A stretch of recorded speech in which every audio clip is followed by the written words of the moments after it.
Chapter 1292. At this moment, above Naxxramas, Magni was desperately complaining to his subordinates. Not enough. Not enough. Not enough at all. Didn't we inherit the will of the great Duke Marcus?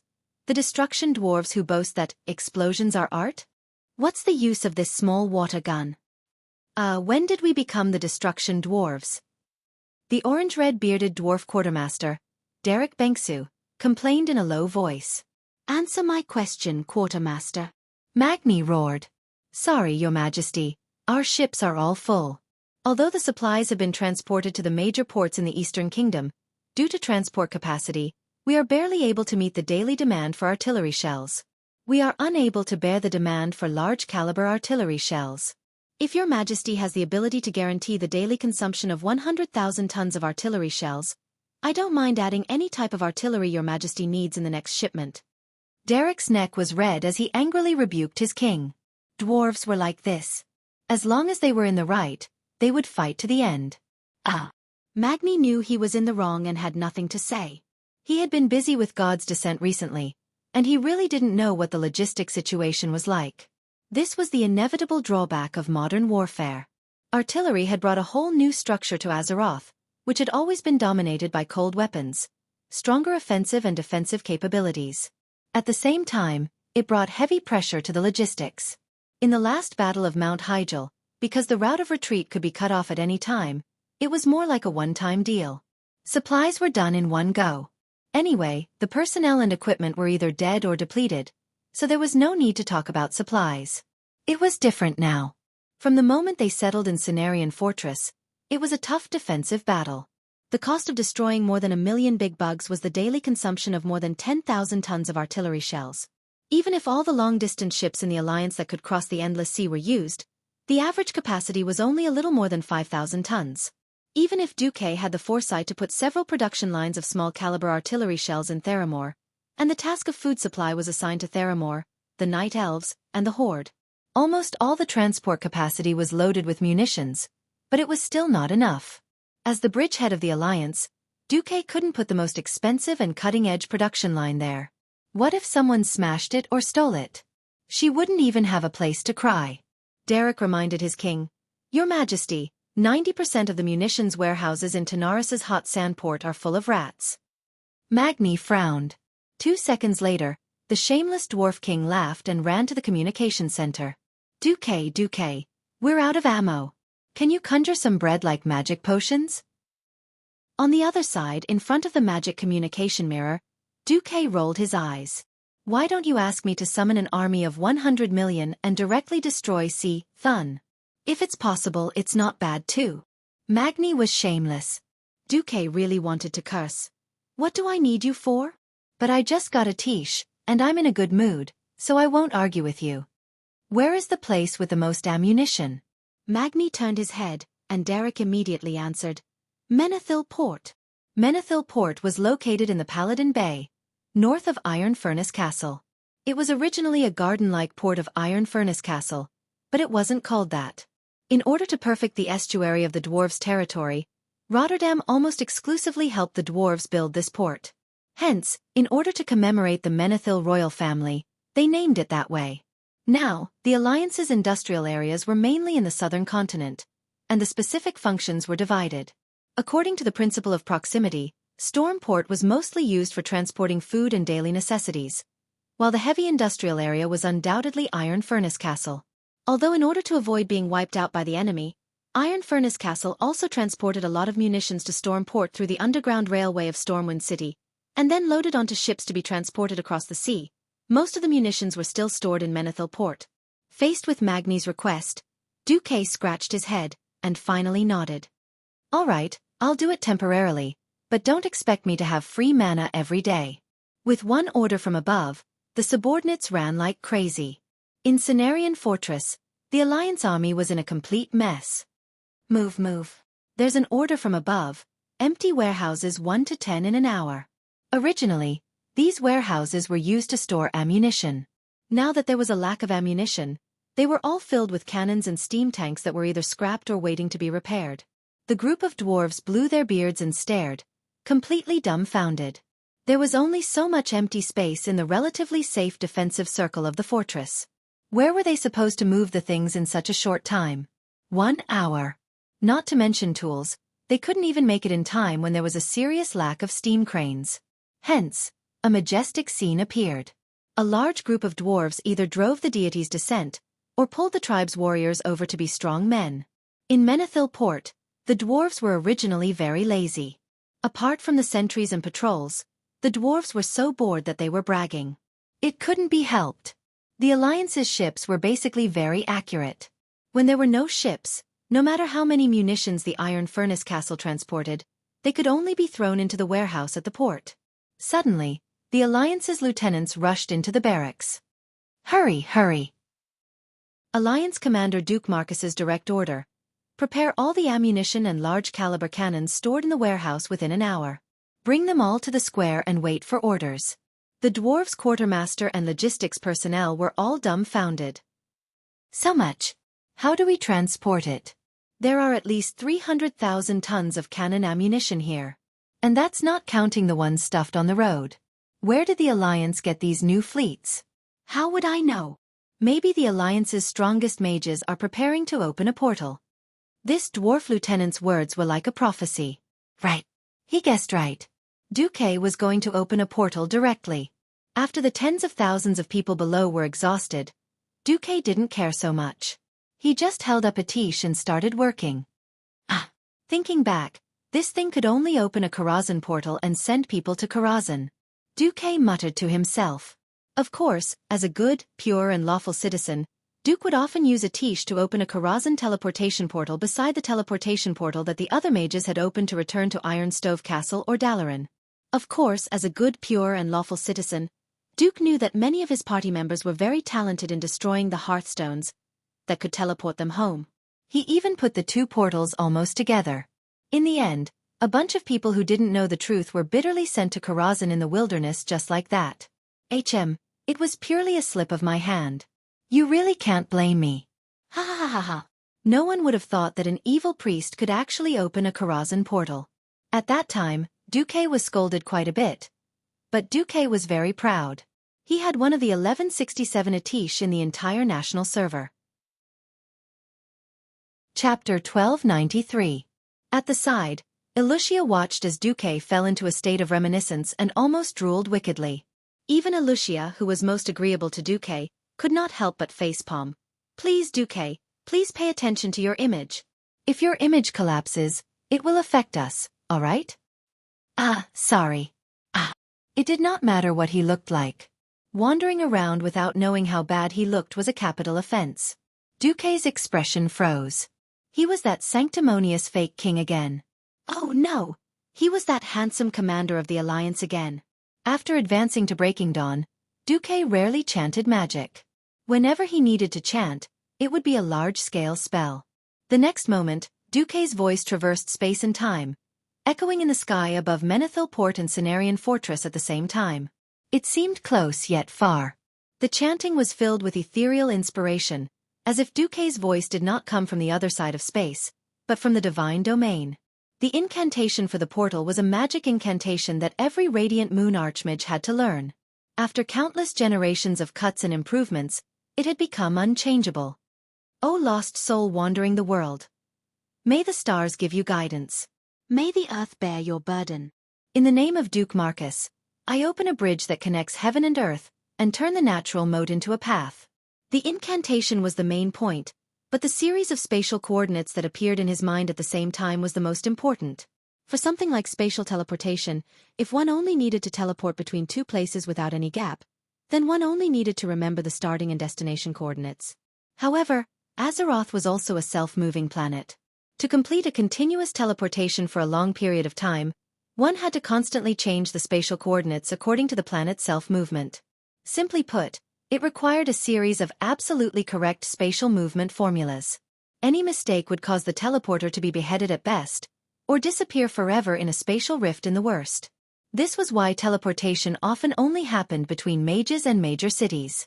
Now, what Xueqi wanted to complete was definitely a great spell that could be recorded in the annals of history. On Xueqi's retina, a huge amount of data poured down. The system elf's prompts kept coming, Spatial coordinates loaded. Calculation of spatial variable formula completed. The coordinates have been tested 233,333 times. The error rate is infinitely close to 0. Self-examination complete. Begin teleportation. Open portal 1 to 128. That's right, Xueqi was just that awesome. What he couldn't do in the past, Xueqi could now easily do with the help of the divine artifact Atish. Of course, with his limit, it would not be a problem for him to open 1024 portals at the same time. Considering the continuity and risk involved, Xueqi decided to be very safe and open 128 doors first. In the open space of Menethil Port, the dwarven logistics troops were all stunned as if they had seen a miracle. They stared at the desert world and the magnificent elven-style fortress on the other side of the portal, completely speechless. All of the dwarf's flattery and speech was stuck in his throat. What are you waiting for? Do not increase the burden on Commander Marcus. On the fortress side, the dwarf quartermaster Derek's angry voice finally woke up the dazed guys on the other side a little. The dwarves immediately shouted and began to hurriedly send the munitions boxes through the various portals along the makeshift conveyor belt. Be careful, idiots. Even if there is shock absorption equipment inside, if it accidentally explodes, it will blow us all up into the sky. The third team. First transport the 155mm ones. The cannons on the other side have priority in resupplying ammunition. Before starting, every field officer had given a death order to the lieutenant below. The lieutenant gave a death order to the non-commissioned officers. Most of them very cordially conveyed to their subordinates, such as, the cannonballs that can't be transported will be stuffed into your mouth. So none of the dwarves dared to be lazy. In addition, Xueqi used a projection to mark the remaining time on each portal, which made every dwarf move more quickly. In the Cenarian fortress, the tribe was also shocked to the point of being completely speechless. Could such a large-scale teleportation really be done by mortals? Sal's body leaned slightly to the left, and a ghost-like shadow appeared beside him. The former Sun King, now the leader of the forgotten Anastrian. As a newly promoted tribal leader, Anastrian put his position in the right place, at least it looked like this. He covered his left chest with his right hand and bowed slightly. I can't do it. At most 3 portals of the same level, each delivering 50 fully armed tribal warriors, is already the limit, and the consumption of magic gems is massive. If the Well of the Sun was still in my hands, then it would be 10 portals at most. Wajin asked in a low voice, Aren't you all Breaking Dawn archmages? Anastrian's mouth was bitter. In terms of rank, I'm not much different from Duke Marcus. But his talent in the field of multicasting is above me. The key is that my thieves saw that he inherited the divine staff of the previous guardian, Mediv. The legendary astral staff that can break through space, Atish, the legendary staff of the guardian? Sal muttered to himself, and the bitterness in his voice became even stronger. Although he didn't know what price Xueqi had to pay for such a large-scale teleportation, it wouldn't be too light, but it definitely wouldn't be too heavy, otherwise no one would be able to afford it. Even so, the Alliance's epic-making supply method had already made the Horde look up to it.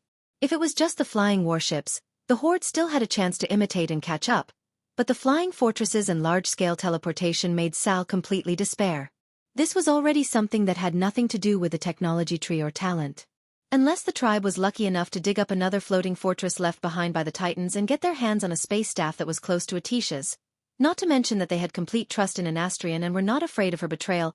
Damn, there were so many ifs, and if they could all be done, it would be a miracle among miracles. The reason why miracles were called miracles was because they were basically impossible to happen. Sal's heart was heavy. In fact, this was Sal thinking too much.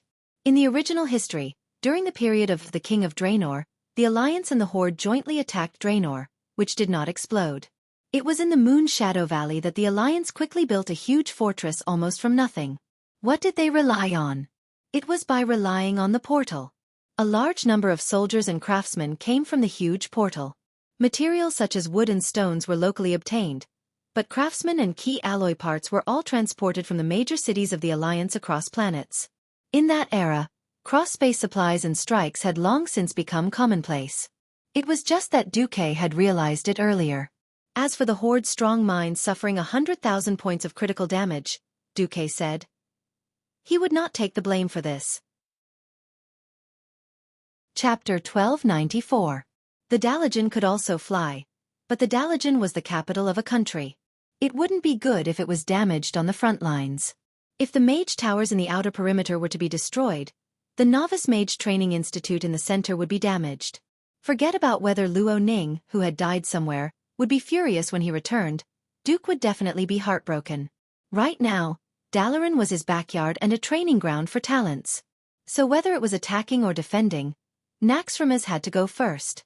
As the strongest defensive fortress in the Alliance, if it didn't have tens of thousands of cannons, how could it satisfy the vanity of Duke, who was a proponent of cannons and ships? But it wasn't easy to rebuild the flying stronghold.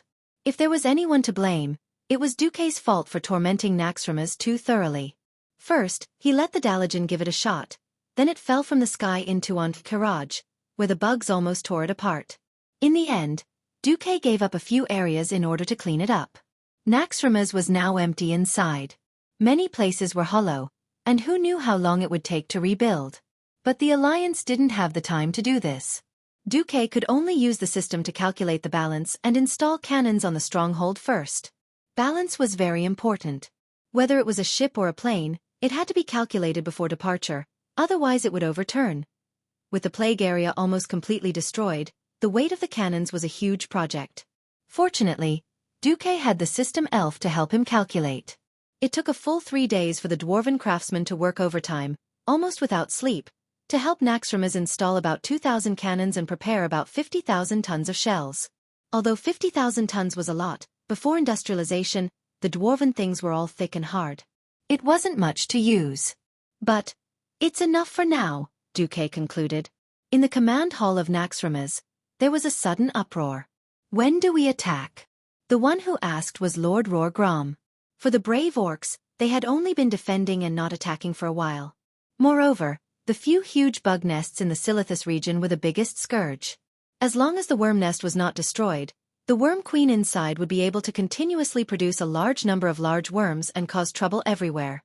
These destructive bugs, or bugmen, were absolutely terrifying. They didn't mind meat or vegetables, and anything that could be called a living creature could be their food. The vultures in the sky, the scorpions and snakes in the desert, and even the cacti could be their prey.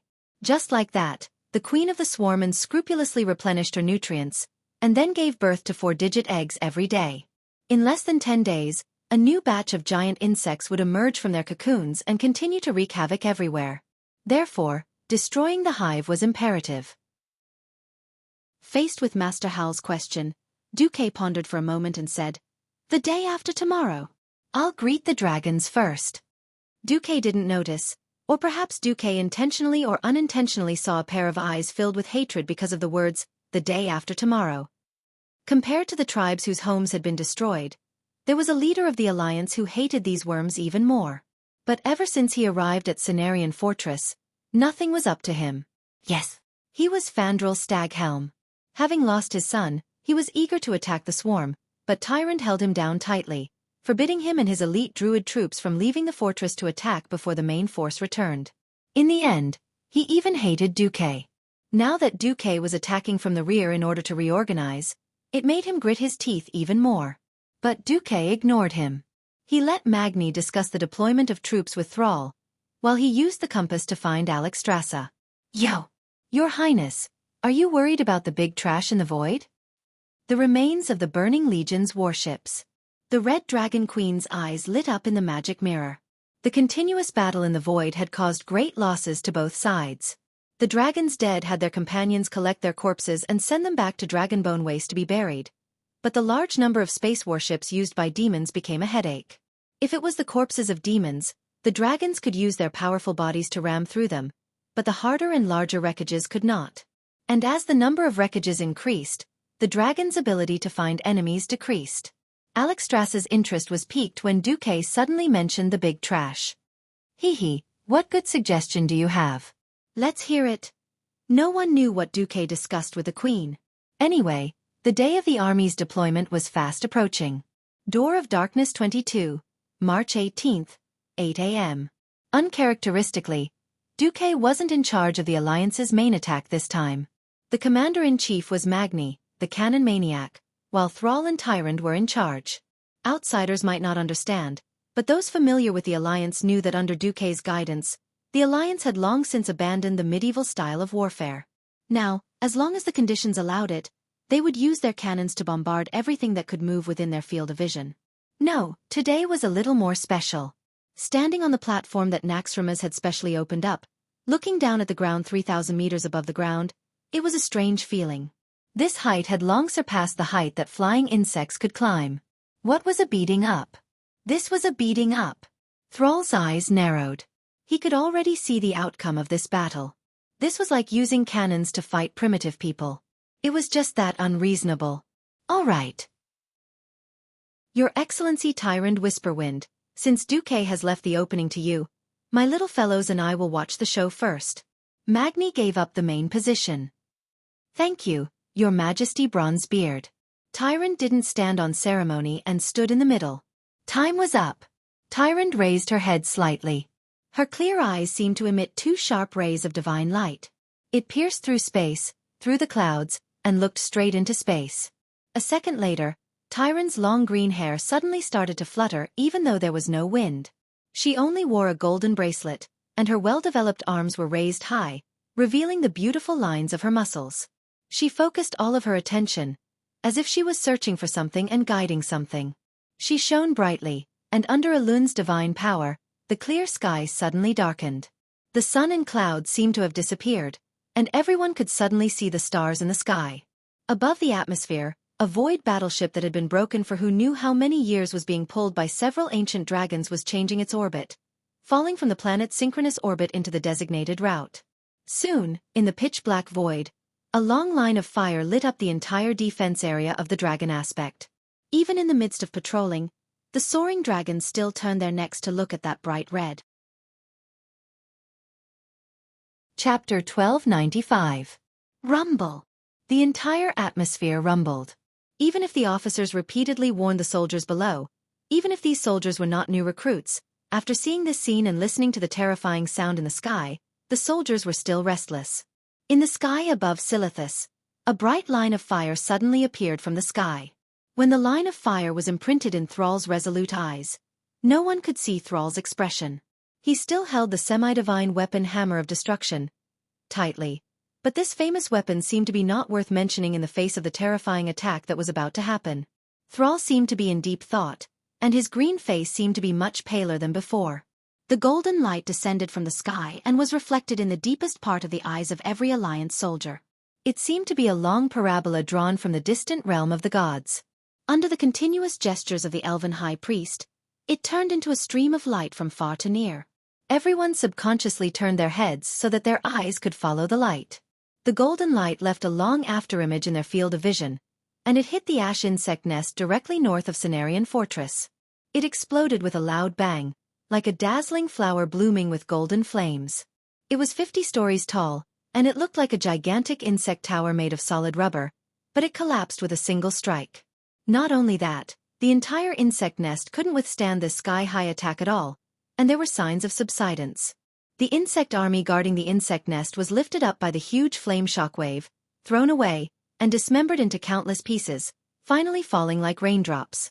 Within a diameter of a kilometer, it was full of flames, and the smoke and dust even swept up to 5,000 meters away. Wow! Magni whistled loudly. At the same time, almost all the Alliance soldiers on the cannons and portholes of the fortress who witnessed this scene let out fiery cheers. Ha ha ha! Good job! Burn these dog bugs. Burn, burn, burn. Burn them all. Although they didn't suffer many losses in the past few days, they were surrounded and attacked by dozens of insects, and their defense line was broken from time to time. Now, seeing one of the leaders of the Alliance, Tyrant, use such a powerful starfall, every soldier couldn't help but be excited. Who didn't want to have a powerful boss? Who didn't want their boss to stand up bravely at a critical moment, break the balance, and win? Unknowingly, every night elf looked at Tyrant with eyes full of worship. TCH. It's not like Tyrant can use such a powerful starfall. Fandral Staghelm gritted his teeth. He was right. Of course, Tyrant didn't have the divine power to summon such a large meteorite fragment. This was the wreckage of the Void warship that Duke had the Dragon Clan drop at the designated time and place after he had calculated the angle of incidence with the system. Since it was a fragment, its irregular shape would naturally cause all sorts of accidents when passing through the atmosphere. But that wasn't important. Tyrant, who was used to starfall, even with Elun's help, even if she didn't have the power to pull such a large floating object out of its orbit, she could still use Elun's divine power to guide the target to where she wanted it to go. This was an incomparably accurate strike. Of course, the higher-ups wouldn't tell the people below what was going on. The night elves knelt on the spot, all prostrating themselves to Tyrant, the incarnation of goddess Elun. In their eyes, this was a miracle that Elun had personally performed. In terms of power, this was indeed a miracle. One more wave, and the divine power that the goddess has bestowed upon me will be used up. After that, I will need to rest for at least a week. Following Duque's plan, Tyrant lied without batting an eyelid. In fact, this wasn't just to guard against the Horde, it was also to guard against possible spies in the Alliance army. Also, clusters of starlight continued to rise from Tyrant's body into the sky. As if responding to her twinkling starlight, a golden curtain of light slowly descended from the sky. It was like countless small suns that had fallen into the mortal realm. It was accompanied by Tyrant's melodious and mysterious incantation. They arrived in the blink of an eye. Like a rainstorm in May, they landed within the range of the ashworm nest. Rumble. Under the acceleration of gravity, the warship fragments became the most terrifying weapons of destruction. They tore through the sky and crashed into the worm nest with terrifying kinetic energy that no one in this era could understand.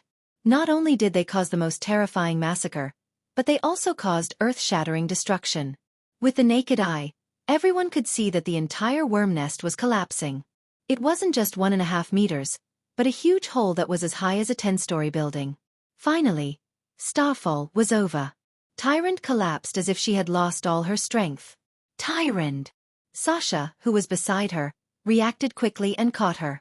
She really did collapse. However, only she, Duque and Elun knew that this was far from her limit. She didn't use Elun's power to replenish her stamina. Good work!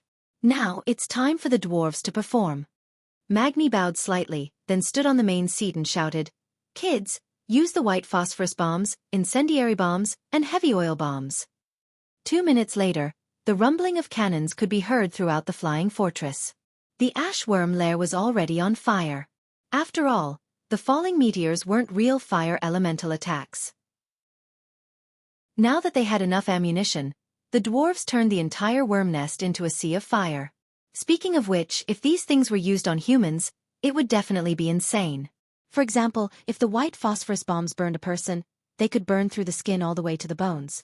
It felt like it was comparable to the skinning spells of the Calamity Army. If it was used on insects, who cares if they die? Only dead insects are good insects. Understand? The furious cannons continued for a full hour. After firing off over 10,000 tons of cannons, the beastmen were already numb to the sound of shells retracting, not to mention the continuous sound of cannons. Fortunately, they had given out earplugs early on. Otherwise, all of them would have become deaf. Until noon, when the Alliance and Horde mages used large-scale magic formations to cast war-level spells and extinguish the fire with frost, it was finally the infantry's turn. Go! We need to find the queen of the worm nest. We just want her corpse. The infantry of the allied army, who had been holding back for so long, finally had a use. Chapter 1296. Where was Duque when the Alliance army was in full swing? Duque quietly went to Lordaeron and then returned to Karazhan. At the highest level of Karazhan, which was also the most central position of this unique space, the decorations left by the previous master, Medivh, had been replaced. Duque sat on a throne condensed from arcane energy. The throne behind him was like the roots of a tree. Arcane energy, like electricity, connected every room in Karazhan, as if it was sucking magic from every corner of the entire mage tower. Under Duque's feet was like a huge piece of transparent glass. He could see the hundreds of libraries below, which were filled with millions of magic books. Duque sitting here was more like an extension of the magic knowledge, except that he happened to be sitting on the spire that symbolized supreme knowledge. Unlike the dominance and arrogance of other kings, Duque was filled with a kind of majesty that symbolized mysterious power. He was motionless, like a statue. His deep gaze crossed time and space, staring at every corner of the mage tower.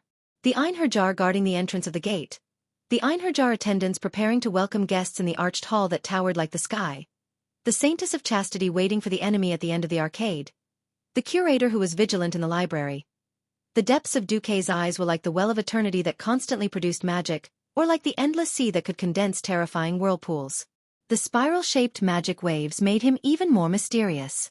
Under the throne, several beings of different shapes and forms expressed their respect in their own ways.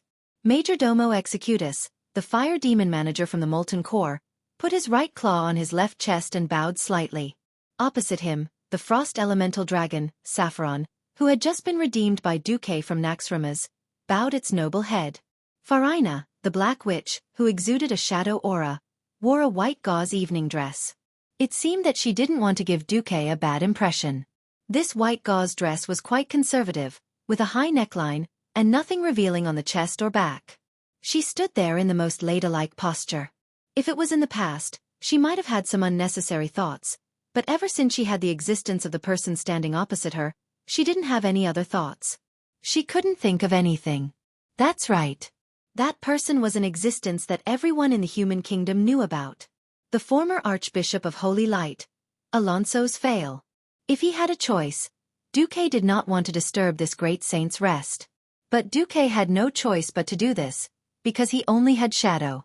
Without the holy elemental emissary, he would most likely be finished. Originally, Alonso's would not be able to rest in peace. During the Scourge invasion, the plague infected the lands of Lordaeron. From Alonso's Fail's grave, a mindless zombie was born. At first it was just an accident. Even the generals of the Scourge didn't realize that there was such a guy in the Scourge. However, as time went by, Alonso's regained his consciousness. He hid and searched for the survivors of the Rotterdam kingdom. Kalia Menethil, the last living member of the Rotterdam royal family, was found and protected by Fail. He also established a secret sect to observe the situation of the war in Azeroth, and even recruited members from the Forsaken. For a long time, Kalia and Fail hid in Lordaeron.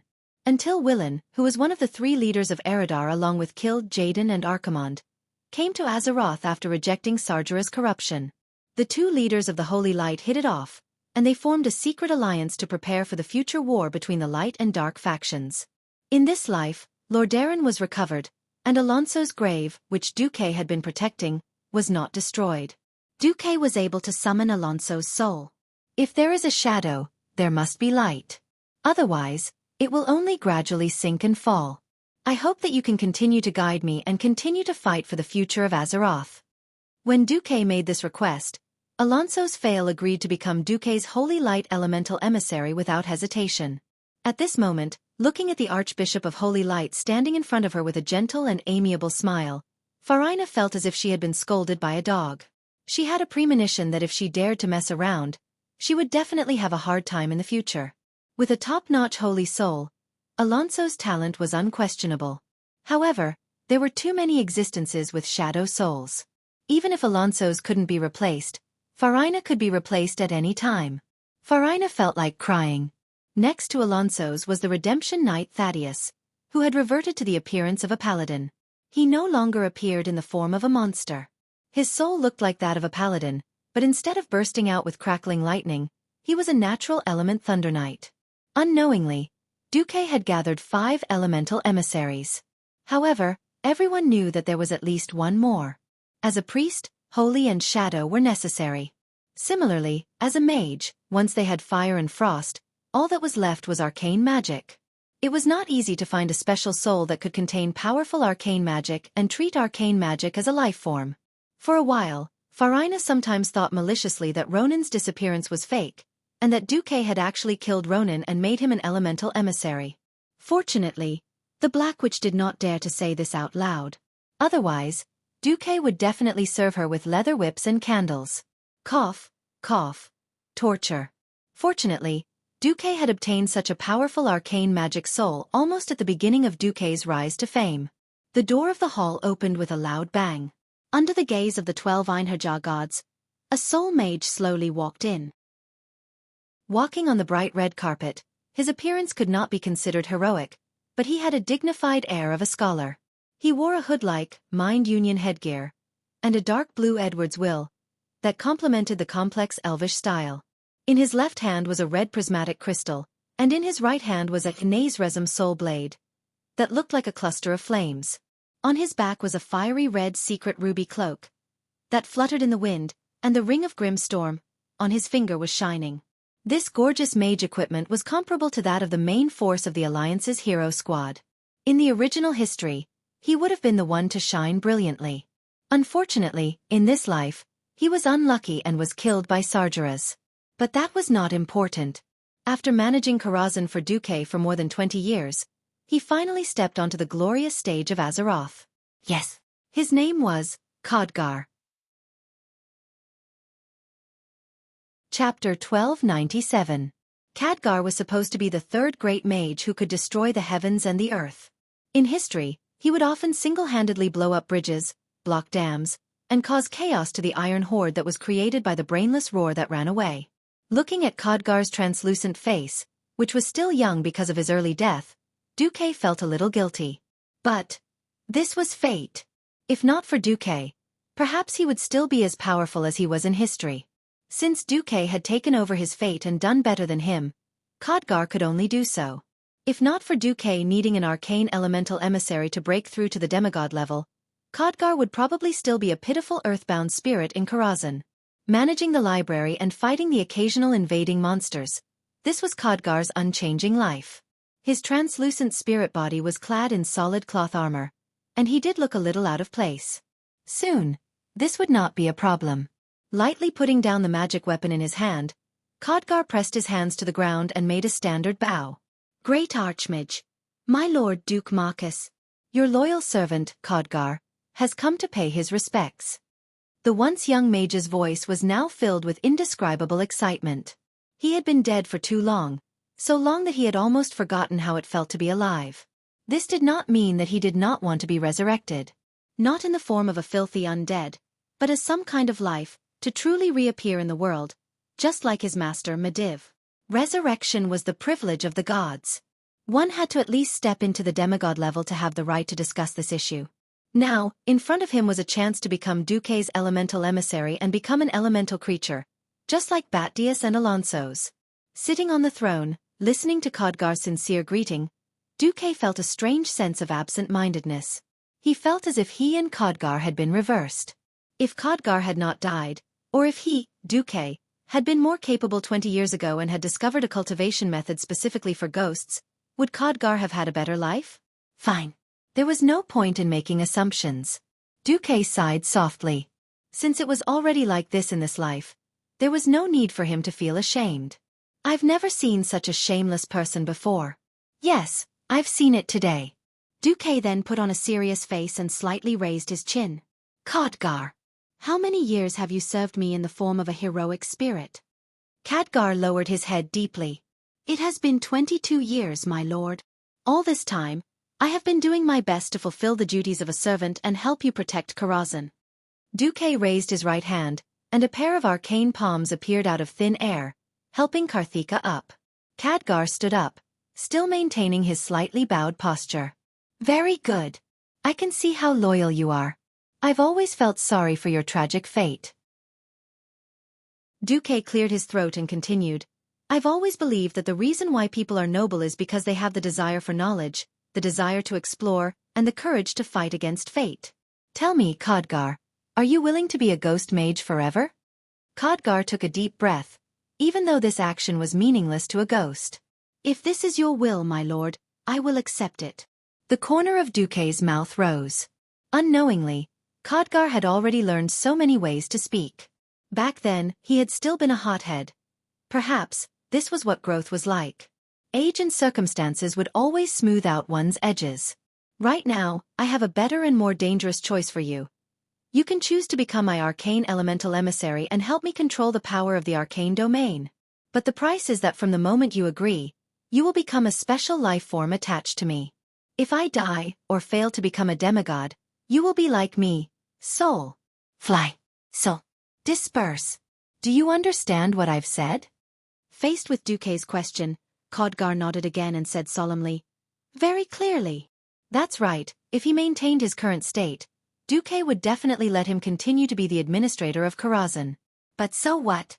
With Duque's immortal state, unless Duque died in battle, waiting for the next ruler of Karazhan was something that would never happen.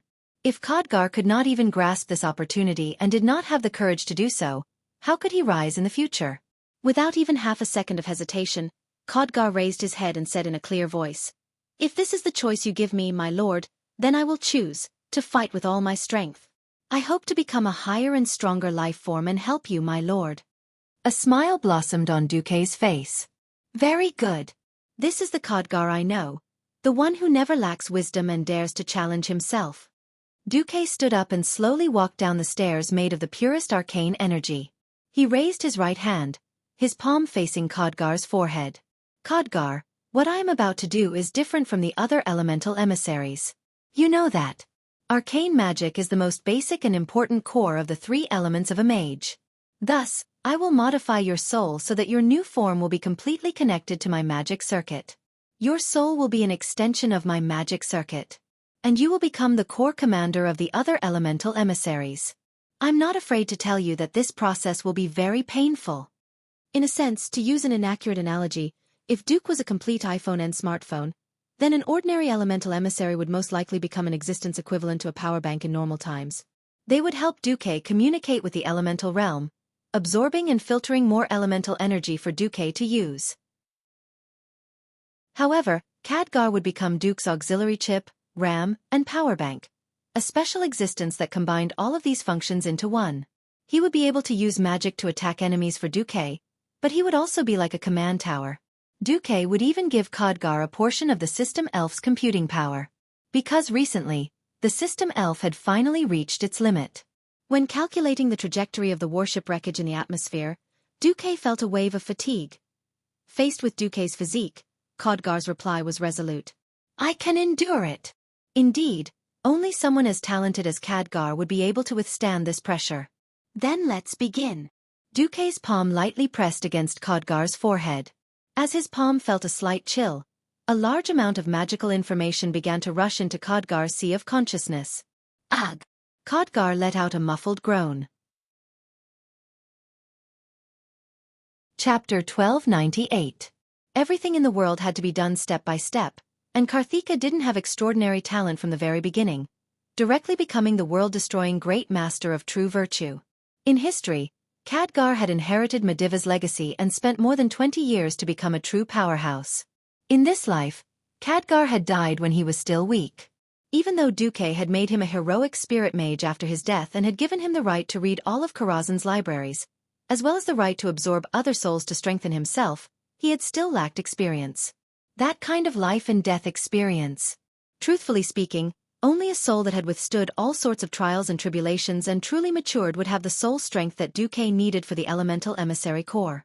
The moment he touched Khadgar's soul, Duque knew that he was disappointed. Not enough. Far from enough. Khadgar's soul strength was barely on the level of a radiant moon mage. In the alliance, he was only slightly better than mages like Gina Goldsword, and he couldn't even compare to Astromancer Solarian, who had joined Duque's side. The arcane energy that Duque had poured into Khadgar's body quickly reached saturation. It wasn't that Duque didn't want to pour it in, but that he couldn't. Even if Duque created new magic circuits for Khadgar on the spot, Khadgar's soul wouldn't be able to withstand these circuits. Duque's eyelids twitched violently. The problem now lay in front of Duque. Should he give up or find a new path? Khadgar's entire body trembled violently. He was very clear about the state of his soul. At this moment, Duque had almost stopped pouring mana into him. Compared to Duque's boundless, ocean-like mana, Khadgar's capacity was far too small. "Master, have I disappointed you?" "No, I should say that I was too impatient for success." Then, Duque let go of his hand and fell into a long silence. Using the elemental emissary to help him share the burden of becoming a demigod by relying on multiple elemental domains seemed to be stuck. Everything must be divided into primary and secondary. Without a core, there would be no branches. As the foundation of magic, the existence of the Arcana School was absolutely necessary. Similarly, the Arcana School's elemental envoys were also necessary. Duque repeatedly searched through his mind. Apart from Khadgar, Duque could not think of anyone else who could become an Arcana Technique elemental core. Arcana techniques were the foundation and the most versatile of them all. A brainless and untalented fellow would never be able to shoulder such a heavy responsibility. The air was silent. Suddenly, Khadgar moved. He slowly knelt down. His movement seemed to be in slow motion, and every detail was filled with reverence. "My lord, I feel that the limits of my soul shouldn't stop here. I think I should have a greater possibility. If you have any other methods, master, I am willing to give it a try. Even if my soul is annihilated, I will not hesitate." Khadgar gritted his teeth, a resolute expression on his face. It was almost the expression of a martyr. The surrounding elemental emissaries originally had the mentality of watching the ceremony, but at this moment, their expressions completely changed. There were no whispers, no whispers. The air was filled with a fanatical and focused aura. Xueqi took a deep breath and raised his head. After muttering to himself for a few seconds, he lowered his head and looked at Khadgar. "Khadgar, did you know? I once traveled through time and space and went to the ancient war 10,000 years ago. I've heard of it. At that time, I borrowed the power of the Time King, Nozdormu, to peek into Azeroth's past and future. At the same time, I also saw you in a different timeline. Being able to reverse the flow of time and enter a different parallel space sounded like a fantasy. As a pursuer of magic, an explorer of the source of magic, and an official disciple of the Mediv, Khadgar's understanding of time and space far surpassed that of others." Suddenly, Khadgar smiled bitterly, and an expression appeared on his face as if he was about to cry. "Is the Khadgar in a different timeline more useful than me? Not just useful, but incomparably glorious. This will be a long story. Are you willing to listen, Khadgar?" Khadgar nodded solemnly. "Together. Since the beginning of the dark portal." Xueqi's voice became ethereal and illusory. At the same time, a thought wave entered Khadgar's soul. This was a video created by the system Elf using a full 3D image. After it was slightly blurred, it felt exactly the same as when Xueqi peeked into the river of time. Khadgar was deeply immersed in this seemingly illusory image that was connected to his fate. It was as if another part of his life had been highly condensed, and Khadgar was soon unable to differentiate which part was his true memories, and which part was what Duke had shown him, which part was his fate in the other world of balance. No, it was not just a look. Khadgar was completely immersed in it. He could clearly understand why he had made this decision. In the time it took for a spark to fly off a flint, what kind of emotions and thoughts did he have to make each and every decision? In this world without Duke Marcus. That's right. Everything had changed. In that world, it was Khadgar, Garona, and Lothar who had raided Karazhan. It was also him who had unfortunately been hit by Mediva's spell, causing him to have white hair and wrinkled skin at a young age. It was also him who had killed Sargeras. Unfortunately, from that moment on, he had also become the murderer of his teacher, the savior of a nameless world. He remembered every detail of his immersion in the study of portal magic.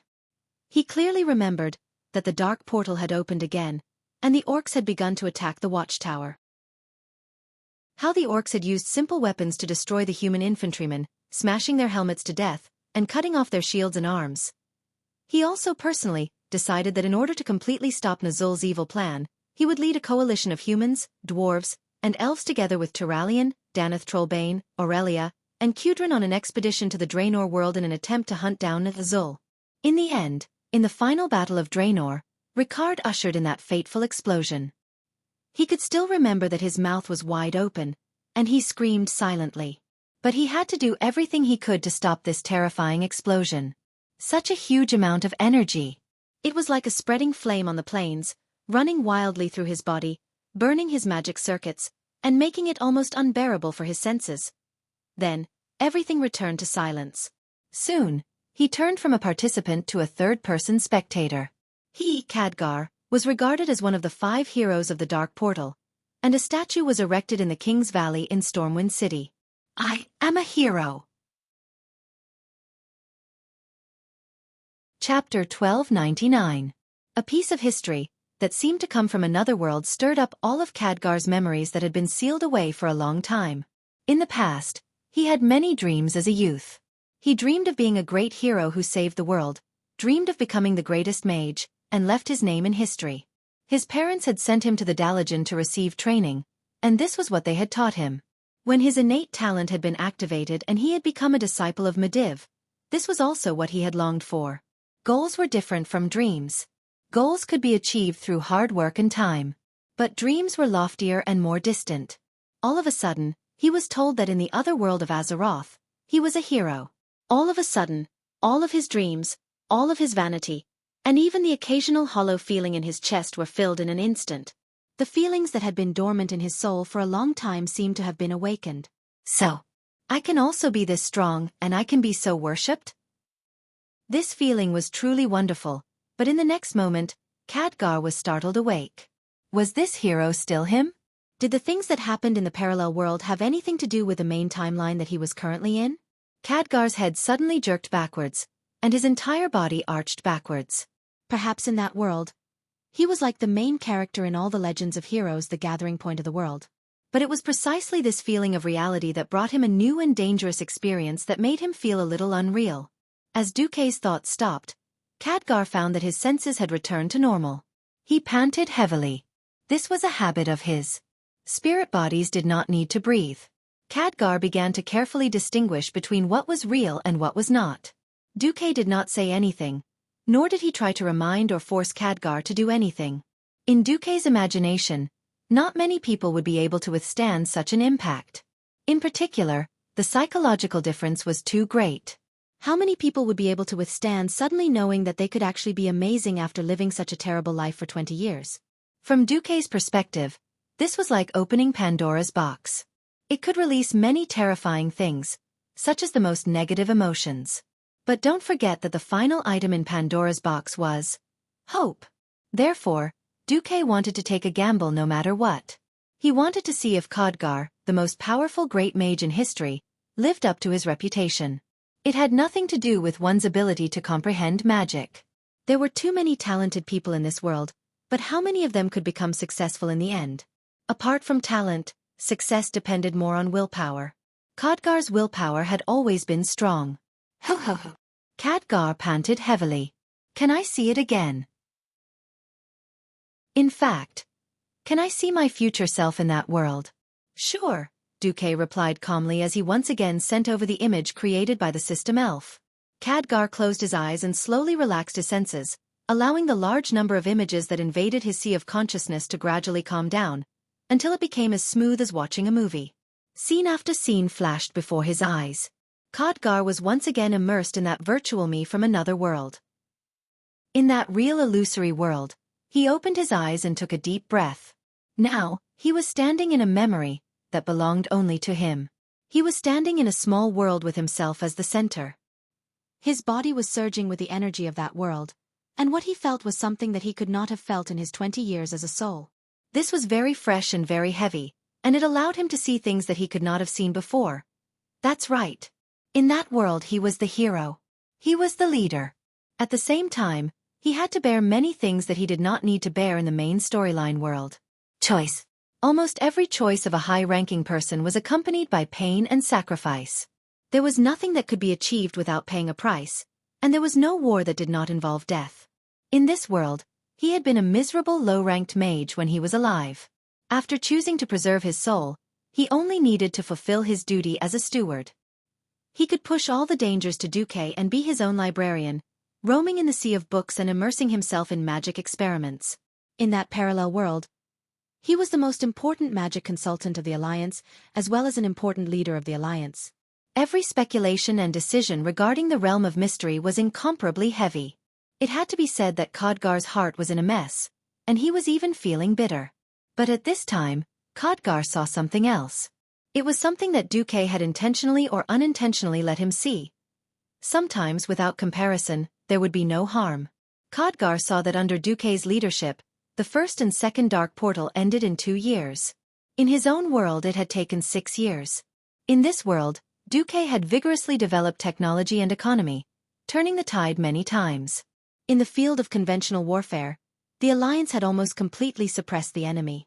On his side, the Lordaeron kingdom had been destroyed, and there was also Alterac, Rapids Castle, Quel Salis. Almost all of Lordaeron had been destroyed. Then, Gloom City had risen, and the Sin Dorii kingdom had sided with the Horde. Only when they were placed side by side could Khadgar truly understand just how great the difference between the two worlds was. Khadgar was in a mess, and his mind seemed to have turned to mush. He did not realize that while his thoughts were in chaos, the other 5 elemental emissaries were watching in shock as Khadgar's soul strength increased exponentially. This is... Thaddeus' face was filled with disbelief.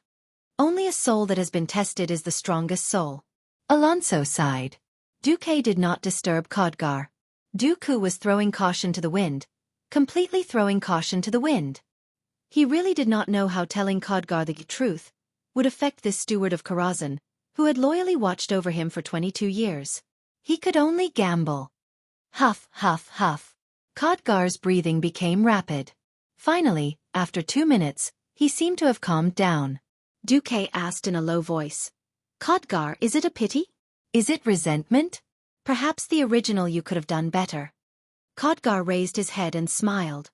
As expected, the work of a bronze dragon is difficult for humans to accept. When I saw how valiant I was in the other world, I was a bit confused as to which one was the real me. Duque said. Have you thought it through? I have. The me in this world is me, and the me in the other world is also me. Since the me in the other world can do it, I think I can do it well in my own world. At this point, Khadgar revealed a mysterious smile. I know what you are worried about, my lord. I want to say that your worries are unnecessary. Unnecessary? Just like how you had countless chances to become the emperor, but you gave up on it. My reason is similar. The world is about to be destroyed by demons, so I don't care who is going to be the hero. Chapter 1300. Duque was at a loss for words. As expected, different people had different ways of thinking. In essence, Duque was selfish. In his heart, he always had a priority list. First, he had to protect himself, then his harem, then his friends and family. On this basis, Duque did not mind being a hero and saving his country and the world. But a true hero would first be the world, then the country and finally the individual.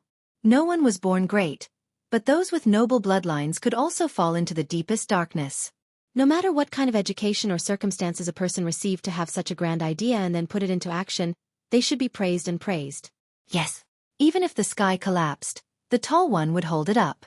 If no one was willing to be the tall hero, then when the sky finally collapsed, the short one would not be able to survive either. Everyone understood this logic, but how many could actually do it? Obviously, Khadgar was one of them. In this life, Duque seemed to have absorbed Khadgar's fate, shouldering many responsibilities that should have been Khadgar's, completing even greater feats than Khadgar himself. From the bottom of his heart, Duque still felt a little guilty. The human heart was very complicated.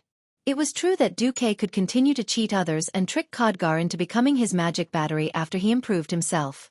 But what about in the future? Thus, before things got worse, Duque used the parallel world method to improve Khadgar, which was actually a way to save his own soul.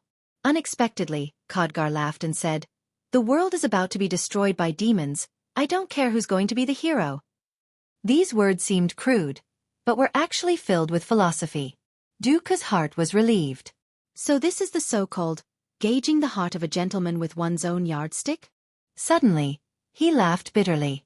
Speaking of which, this method of infusing illusions was actually displaying different fates and tempering other people's souls, and it was really effective. Let alone Duque, even the other 5 elemental emissaries could feel the strength of Khadgar's soul.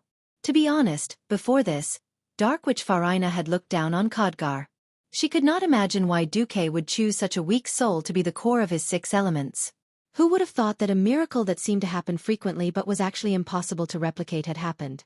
Originally, Khadgar's soul power was the lowest among the 6 elemental emissaries, but he had quickly become the strongest among them. This made Farina extremely envious. She stepped out of the ranks, bowed slightly, and placed her right hand on her left chest.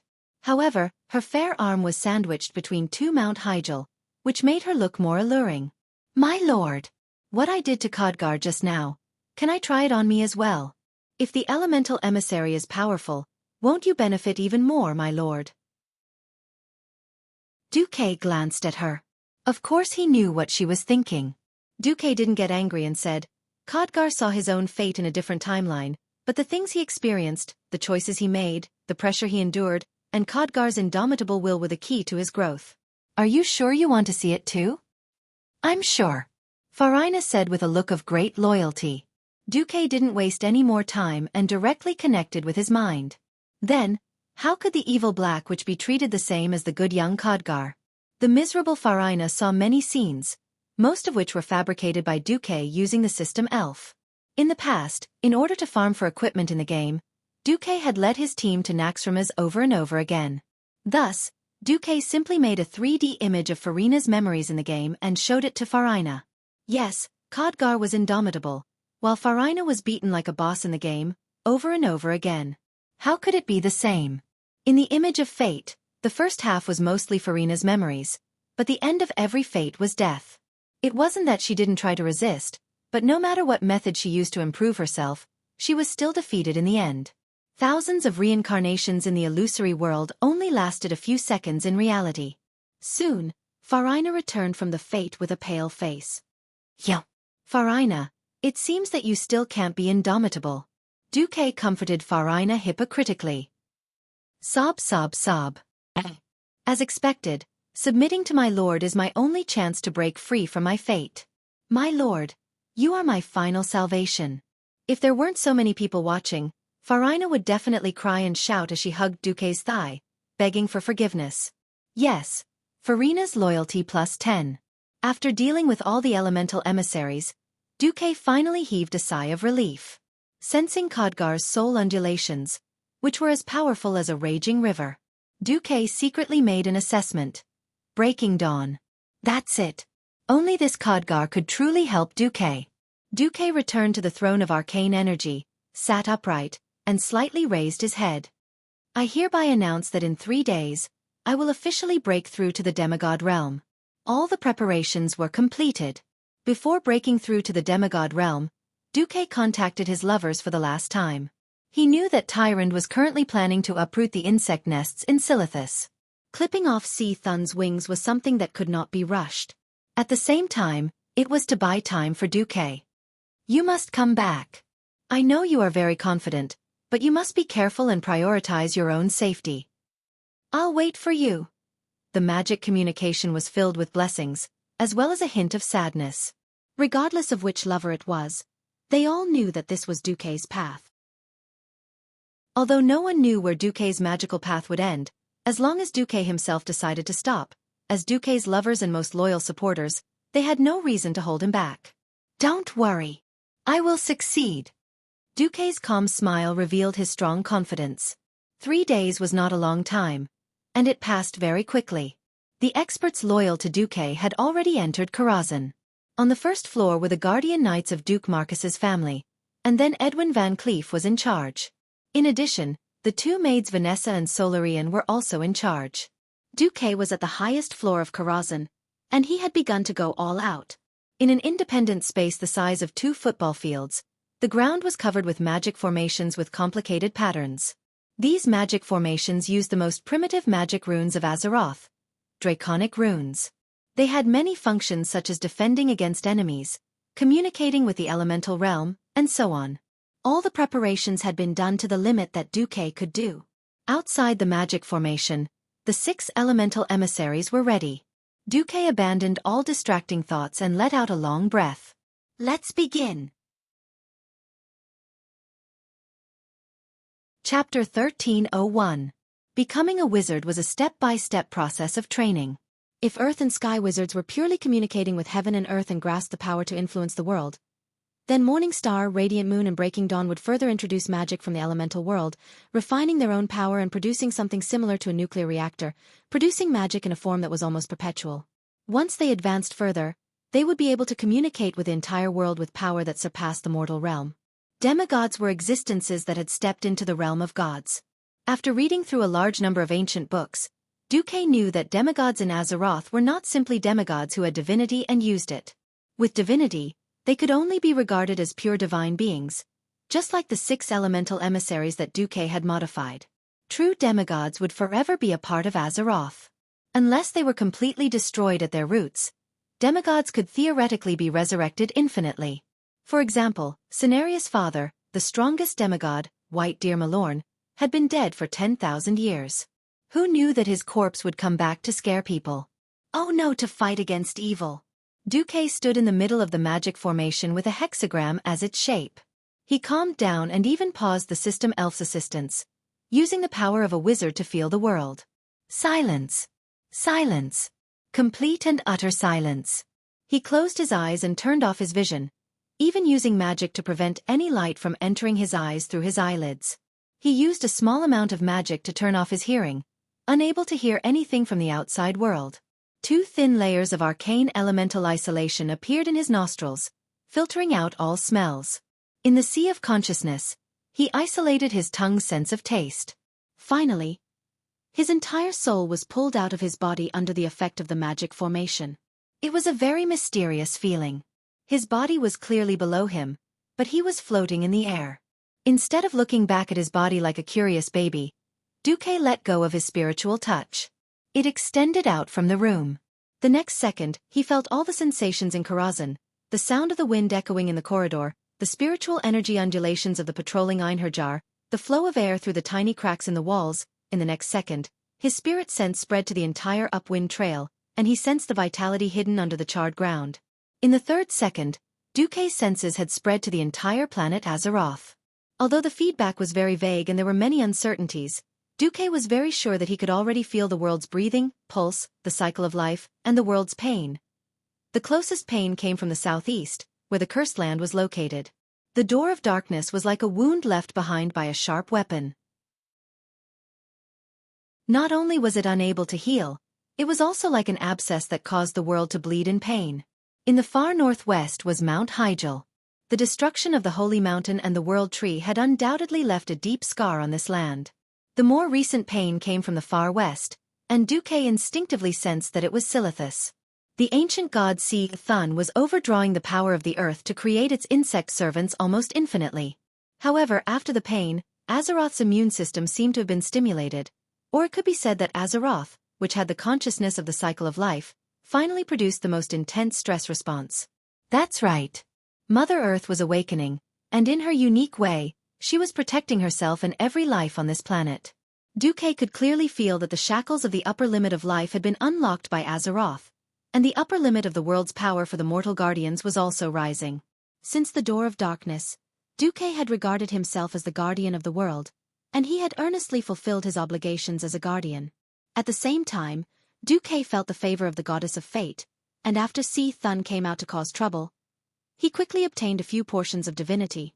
Although Xueqi wanted to attribute all the success to his own efforts, Xueqi's subconscious was very clear that everything was not a coincidence.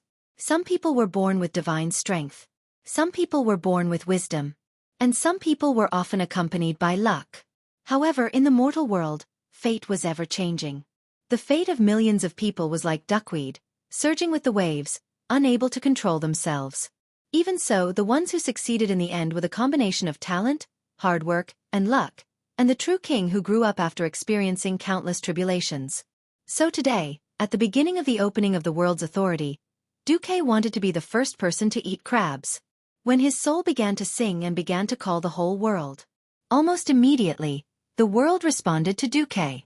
With the appearance of the purple-blue pillar of light at the top of Karazhan's tower, the entire Eastern Kingdom continent, and even the entire world of Azeroth, all professionals and transcendents felt an inexplicable throbbing in their hearts.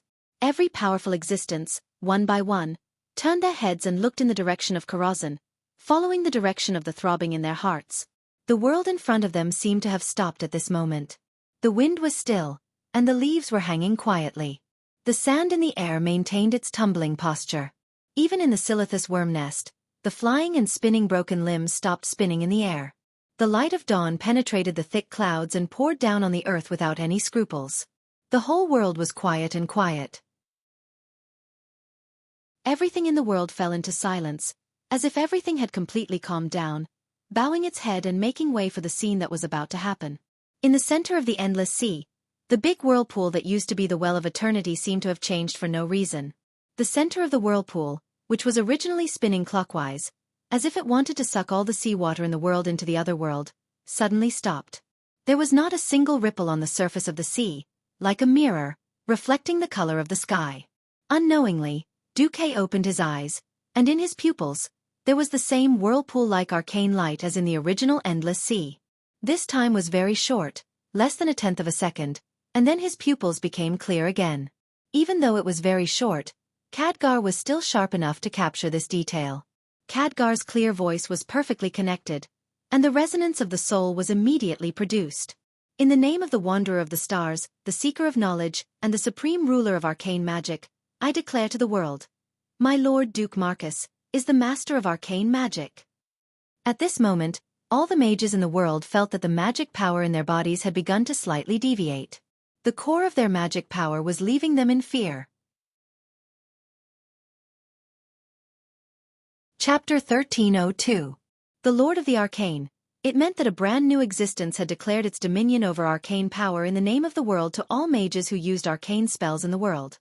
Although this dominion was not complete or absolute, and as long as one carefully sensed it, they would realize that this dominion excluded the dragons.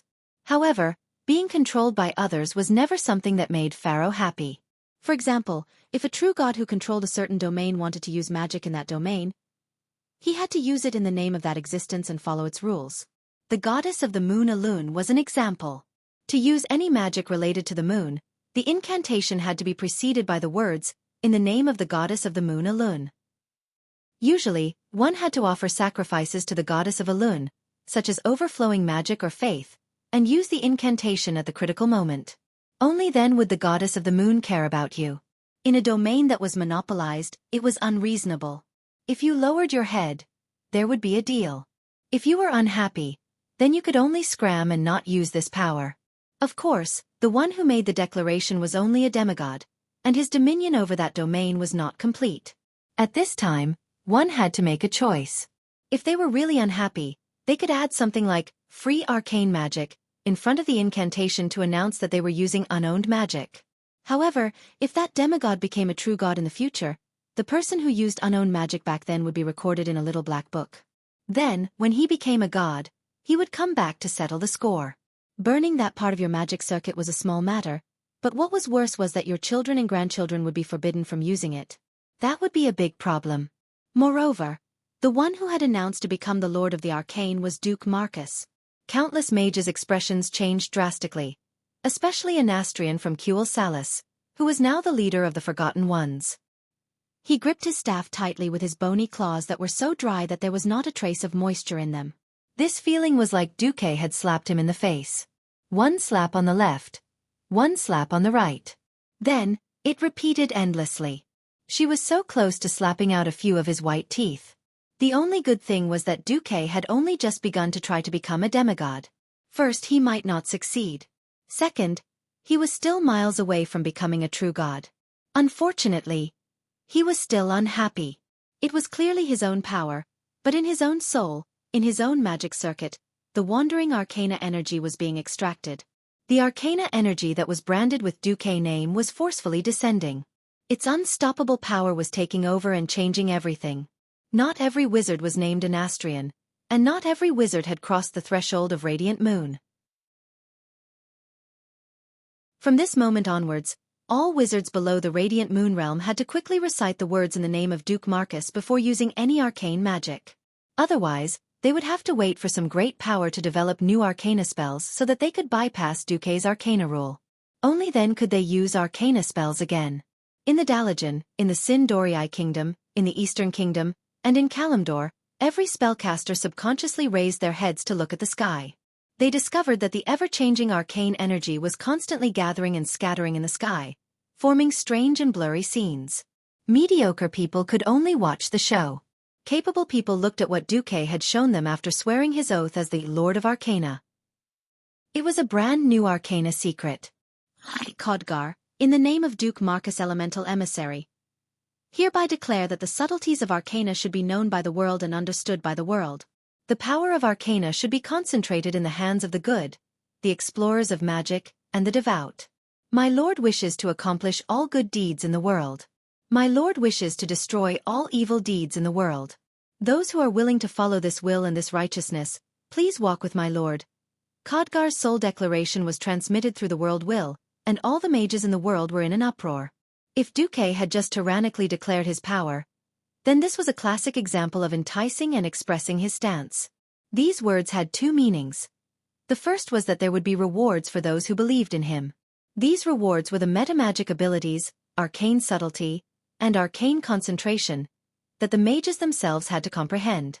As for the former arcane subtlety, any decent mage would have to figure out a way to learn it on their own. This was because it could reduce your target's magic resistance by 10 points and reduce the threat of your arcane spells by 40%. There were always people with thick skin in this world. For example, the warriors of the Blackrock tribe were born with high fire resistance. 10 points of resistance was a unit that could reduce the enemy's resistance by a considerable amount.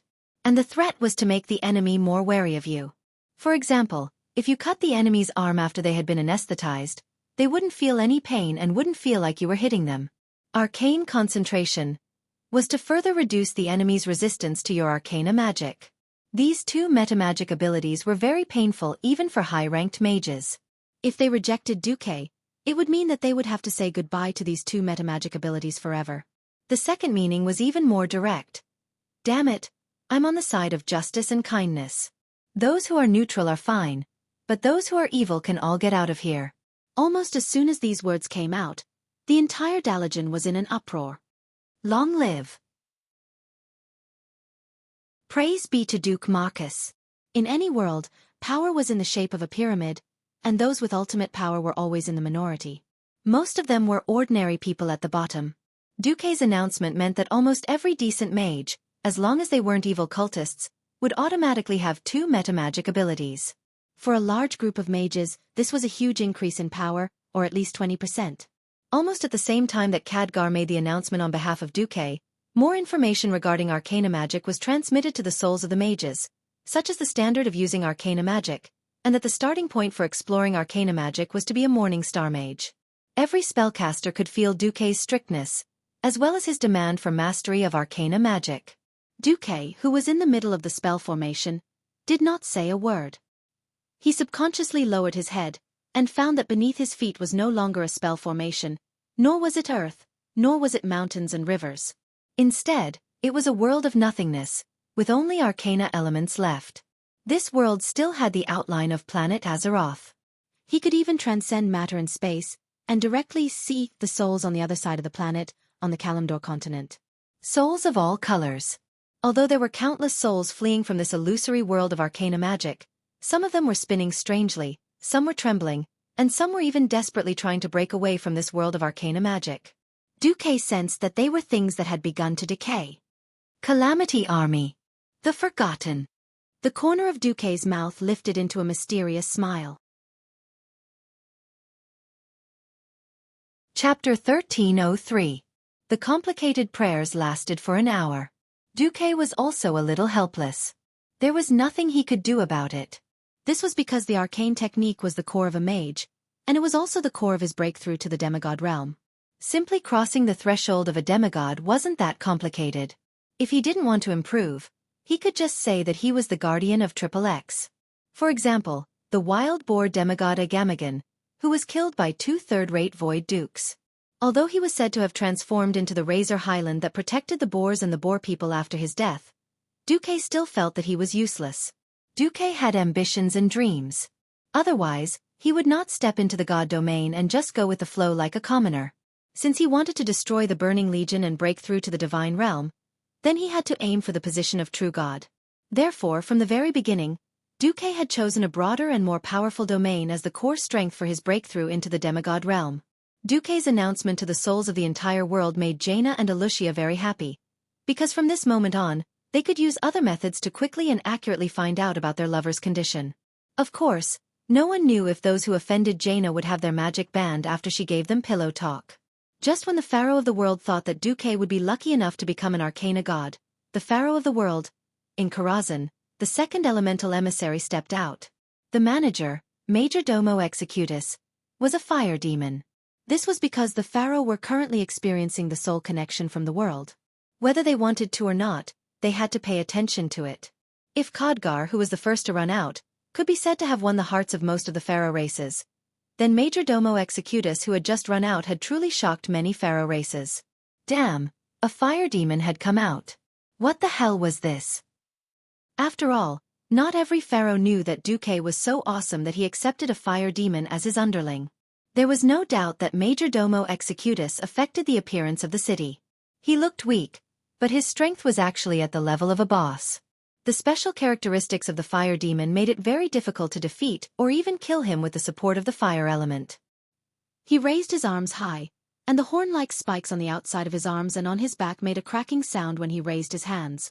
Every pharaoh in the world noticed that they were hallucinating on their retinas. Countless tiny flames were circling around them, even floating up and flying into the sky. Majordomo Executus' slightly strange accent echoed in the hearts of the pharaoh. I, the fire demon Executus, in the name of my lord, the conqueror of the molten core, the slayer of the fire demon King Ragnaros, and the supreme ruler of the land of fire, declare to the world that my lord is the lord of fire.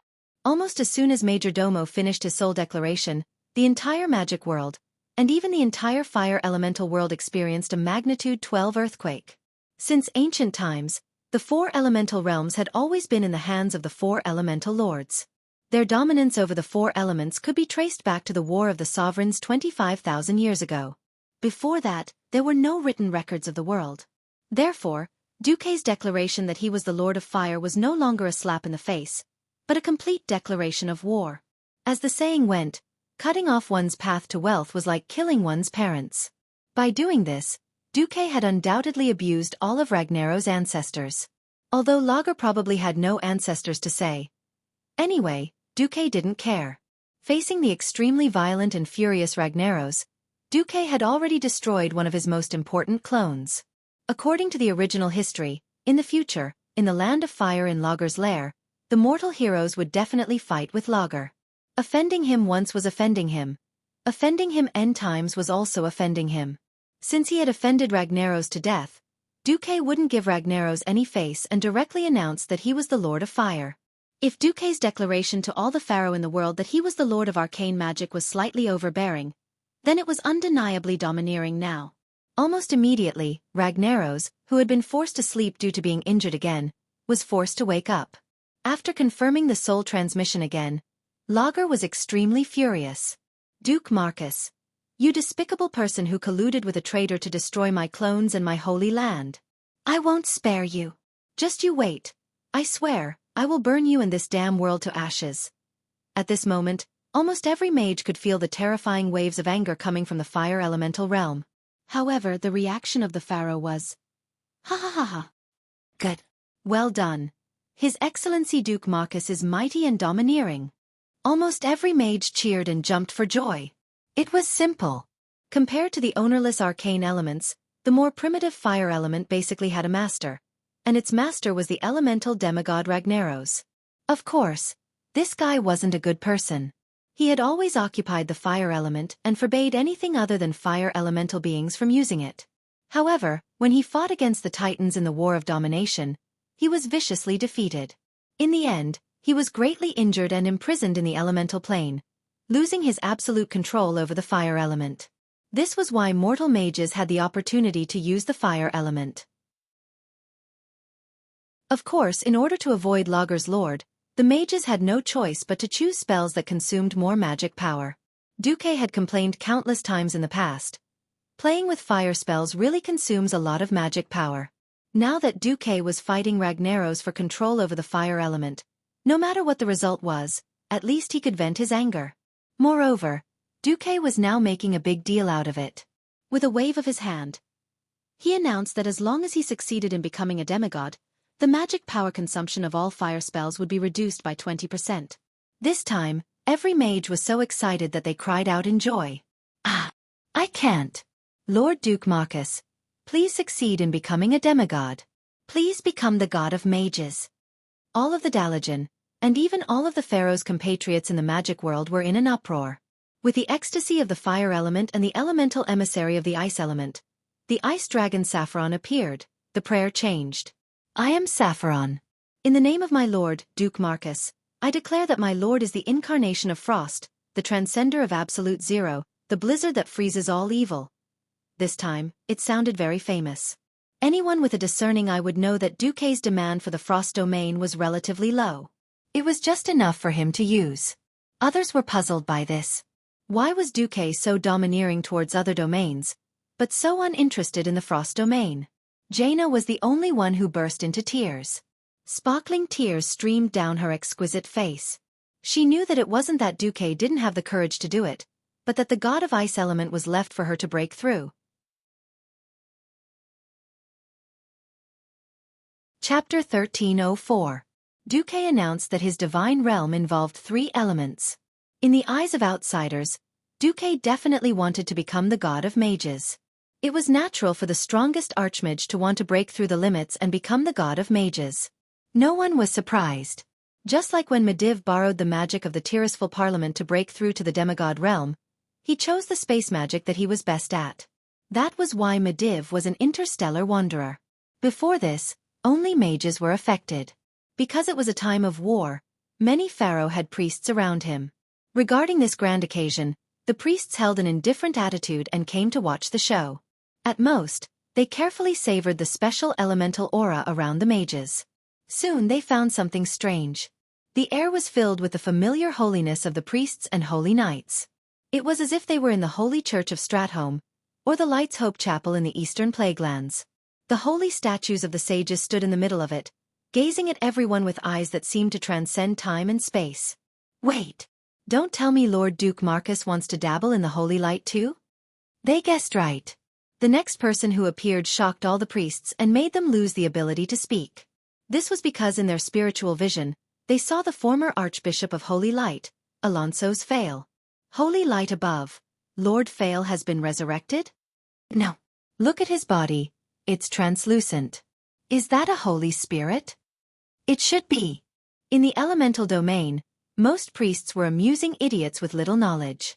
They would never guess that Alonso's was now a light elemental creature. I, Alonso's Fail, accept the request of my friend Duke Marcus to be his envoy of Holy Light. In the name of my friend, I swear that my friend is the preacher of Holy Light, the guardian of truth and justice. My friend will spread the 3 great virtues and dispel all evil in the world. From the perspective of the origin of the world, this announcement was not the most powerful one. But from the perspective of the mortal world, this announcement caused the most shock. In the church square of Stormwind City, the commoners who gathered to pray every day saw the entire Church of Holy Light emitting dazzling golden light that pierced the clouds. In the distance, people seemed to hear countless little angels singing happily. In the church, every monk, priest, and holy knight saw it with their own eyes. The statue of the sage was actually trembling slightly. The holy light surging on the statue was like the ripples set off by the wind blowing on the surface of the water, one after another, shaking non-stop. Holy light above.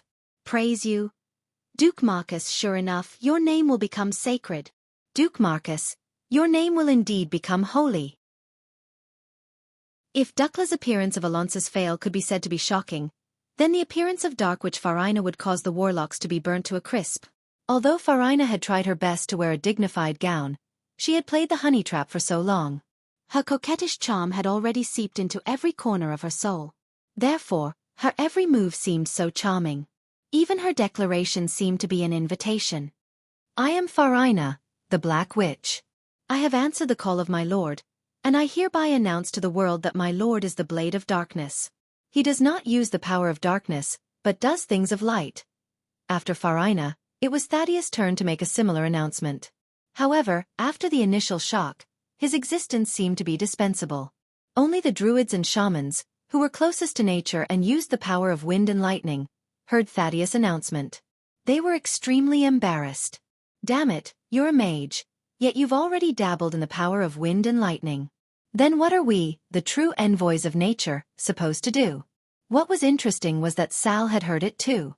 The tribal chief had a constipated expression on his face. The world-class announcement of the 6 elemental emissaries was indeed shocking. Xueqi knew very well that this was just an appetizer. It could even be a stepping stone for a mortal to step into the god realm. One could only rely on themselves to pass the trial. Countless extraordinary beings in the world had their eyes on the outside of Karazhan.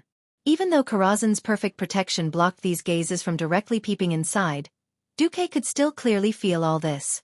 Some were kind, curious, malicious, prying, and there were also those who were ready to watch a joke.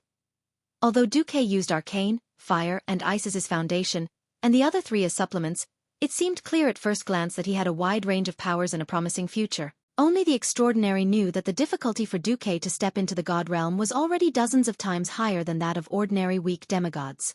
Considering that Xueqi was going to fight Ragnaros, the king of fire demons, in the end, the increase in difficulty caused by the difficulty of invisibility was immeasurable.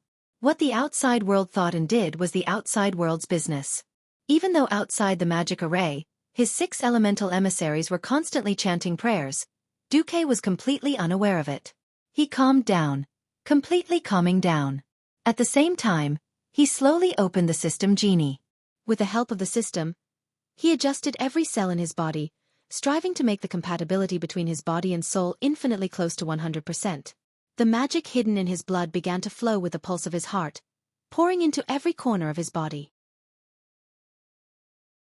In the magic circuit, with the arcane circuit as the core, ice and fire as supplements, holy, shadow, and thunder as secondary, it began to carry out an orderly self-cycle, spreading the benefits. Ba-thump, ba-thump. The beating of the heart and the pulsation of the magic circuit turned into a sound. The sound became louder and louder, like the beating of a drum, resounding through the highest levels of Karazhan. At this time, Xueqi's appearance had completely changed. It looked like Xueqi except that his outline was still Xueqi. He no longer looked like a human with a physical body. The energy of the 6 major elements appeared on the surface of Xueqi's body, forming countless curved lines. These thin lines were like hundreds of thousands of spider webs, densely covering the surface of Xueqi's skin. In the surrounding void, countless elemental energy was attracted over, and after being filtered by the magic array, it became extremely pure energy, shooting towards the surface of Xueqi's body and quickly penetrating his whole body. At first, there was only a faint glow under Xueqi's skin, but then the faint glow that emerged became more and more intense, and then became even more dazzling. His whole body seemed to have become a complete elemental body. That was only on the surface, and in fact, the transformation was not yet complete. Xueqi carefully controlled the balance of elemental energy in his body through the system. Even with the help of the system, this was still a task that required great care. Dancing on the edge of a blade could not describe the difficulty of this task. Chapter 1305. If he had to use a word to describe it, it would be like driving a sports car at 300 km per hour on a bad road where a few pieces of gravel could jump out at any time, with one hand on the steering wheel and the other out of the window, and then, in an instant, complete the standard sense of threading a needle. This was not something that could be done after showing off and running away. If he was not careful, not only would he explode in minutes, even Karazhan, and even half of the Elven Forest and Twilight Forest would suffer. Xueqi clenched his teeth, and then, like embroidery on a grain of rice, he carefully controlled the system elf to further purify the seemingly pure elements that had been absorbed into his body. With arcane spells as the foundation, flames and frost as the branches, and holy shadow and thunder as the support, he separated the impurities from his body at high speed while further fusing the magic. He carefully compressed them, wrapped them with his consciousness, and directed them to where they needed to go under his spiritual guidance. At the same time, every drop of magic was branded with Xueqi's soul. It was a very fast process. Even though there were tens of thousands of pores all over his body that were filled with magic, Xueqi, with the help of the system elf, seemed to have divided his soul into tens of thousands of parts, and each part was doing its own job: filtration, purification, sublimation. His soul was in great pain. The pain that exceeded the limits of the physical body was not something that could be suppressed by any type of anesthetic. Because in a sense, Xueqi was giving up his human body and was transitioning into a spiritual body that was close to an elemental body. Very painful. Very painful. Heart-wrenching pain. So painful that his skin was cracking inch by inch. The feeling of being torn into millions of pieces and then ground into powder almost made Xueqi collapse. But when the pain reached its peak, all of a sudden, it disappeared without a trace. What replaced it was a sublimation. His whole soul was light, and under his feet, there seemed to be a colorful blurry world that was opening a door that belonged only to him. Xueqi. Come. Welcome, our new companion. A misty neutral voice said in the common language. The 6 elements stood in a 6-pointed star position, floating behind Xueqi. His soul slowly descended, and the next moment, Xueqi felt as if a certain unimportant memory of his was being asked if he could read it. Xueqi subconsciously agreed. Then, a majestic palace appeared in front of him. It was a Gothic palace, somewhat similar to Notre Dame de Paris, an epoch-making landmark in the history of European architecture on Earth. The first thing that came into view was the towering spire that pierced through the clouds. The facade had a unique style, and the structure was rigorous. It looked very majestic and solemn.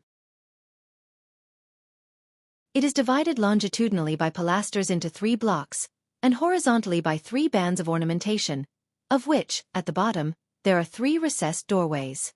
Above the doorway was the so-called demigod corridor.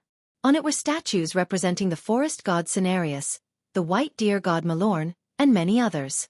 Higher up was the corridor of the true god.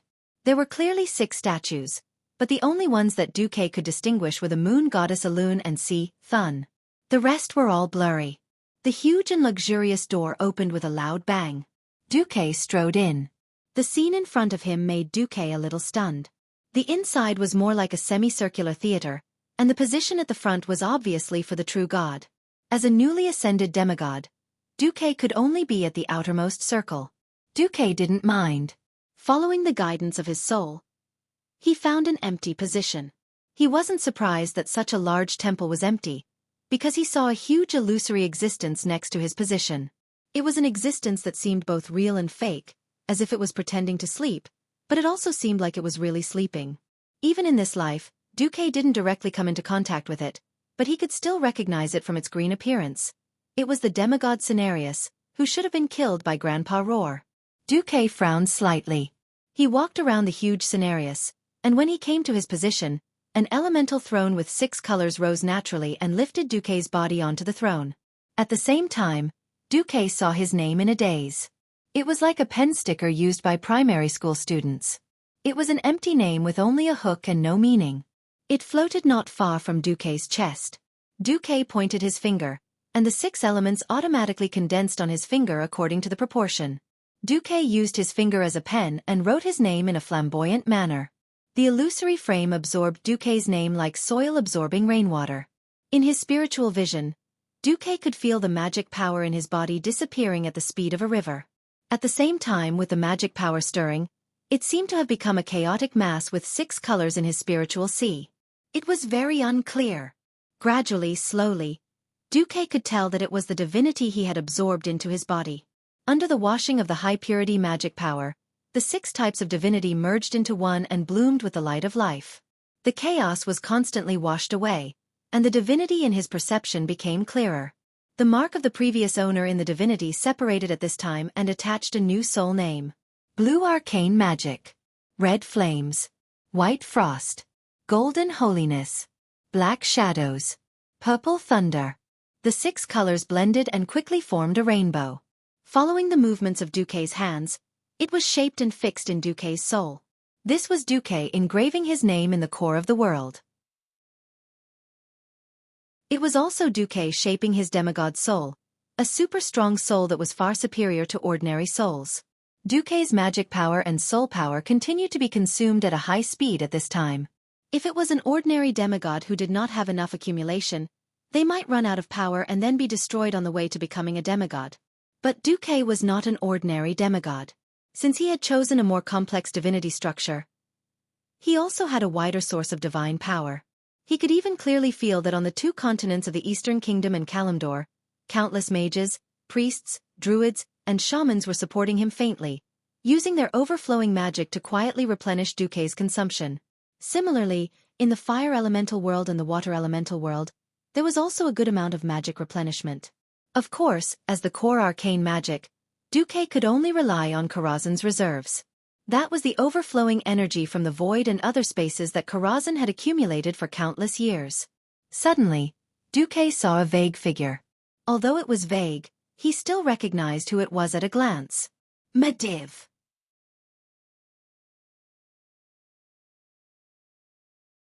Chapter 1306. That's right. It was Medivh. Medivh, who was supposed to live a happy retirement after the 3rd battle of the Dark Portal, made a move at this time. It was a powerful force hidden at the bottom of Karazhan that even Xueqi did not perceive. Xueqi was a little taken aback. If old Max wanted to trick him, he could blow up his lair in minutes and he wouldn't have a place to cry. Fortunately, Xueqi was the inheritor who truly inherited Medivh's aspirations and legacy. Well done. But don't waste your power. The higher your starting point for becoming a demigod, the greater your chance of becoming a true god. Across the void, Mediva's voice reached the depths of Xueqi's soul. Yes. Xueqi nodded heavily. In this world, there were many extraordinary people. For example, before transmigrating, there were people who could complete 1-micron level polishing. There were people who could complete electric welding that even the most sophisticated welders could not. That was both the craftsmanship of the great nation's craftsmen and the display of the limits of the human body. With the help of the system elf, Xueqi's fine control of magic made it so that not a trace of magic was wasted. The magic passed through the soul shell, converged, condensed, and then refined. One could see the divinity condensing at high speed, forming the form Xueqi wanted. Before this, Xueqi, who had read countless ancient books and visited Aguin, learned that every demigod had to condense their own divinity symbol. This symbol was both the symbol of a demigod and the source of his core power.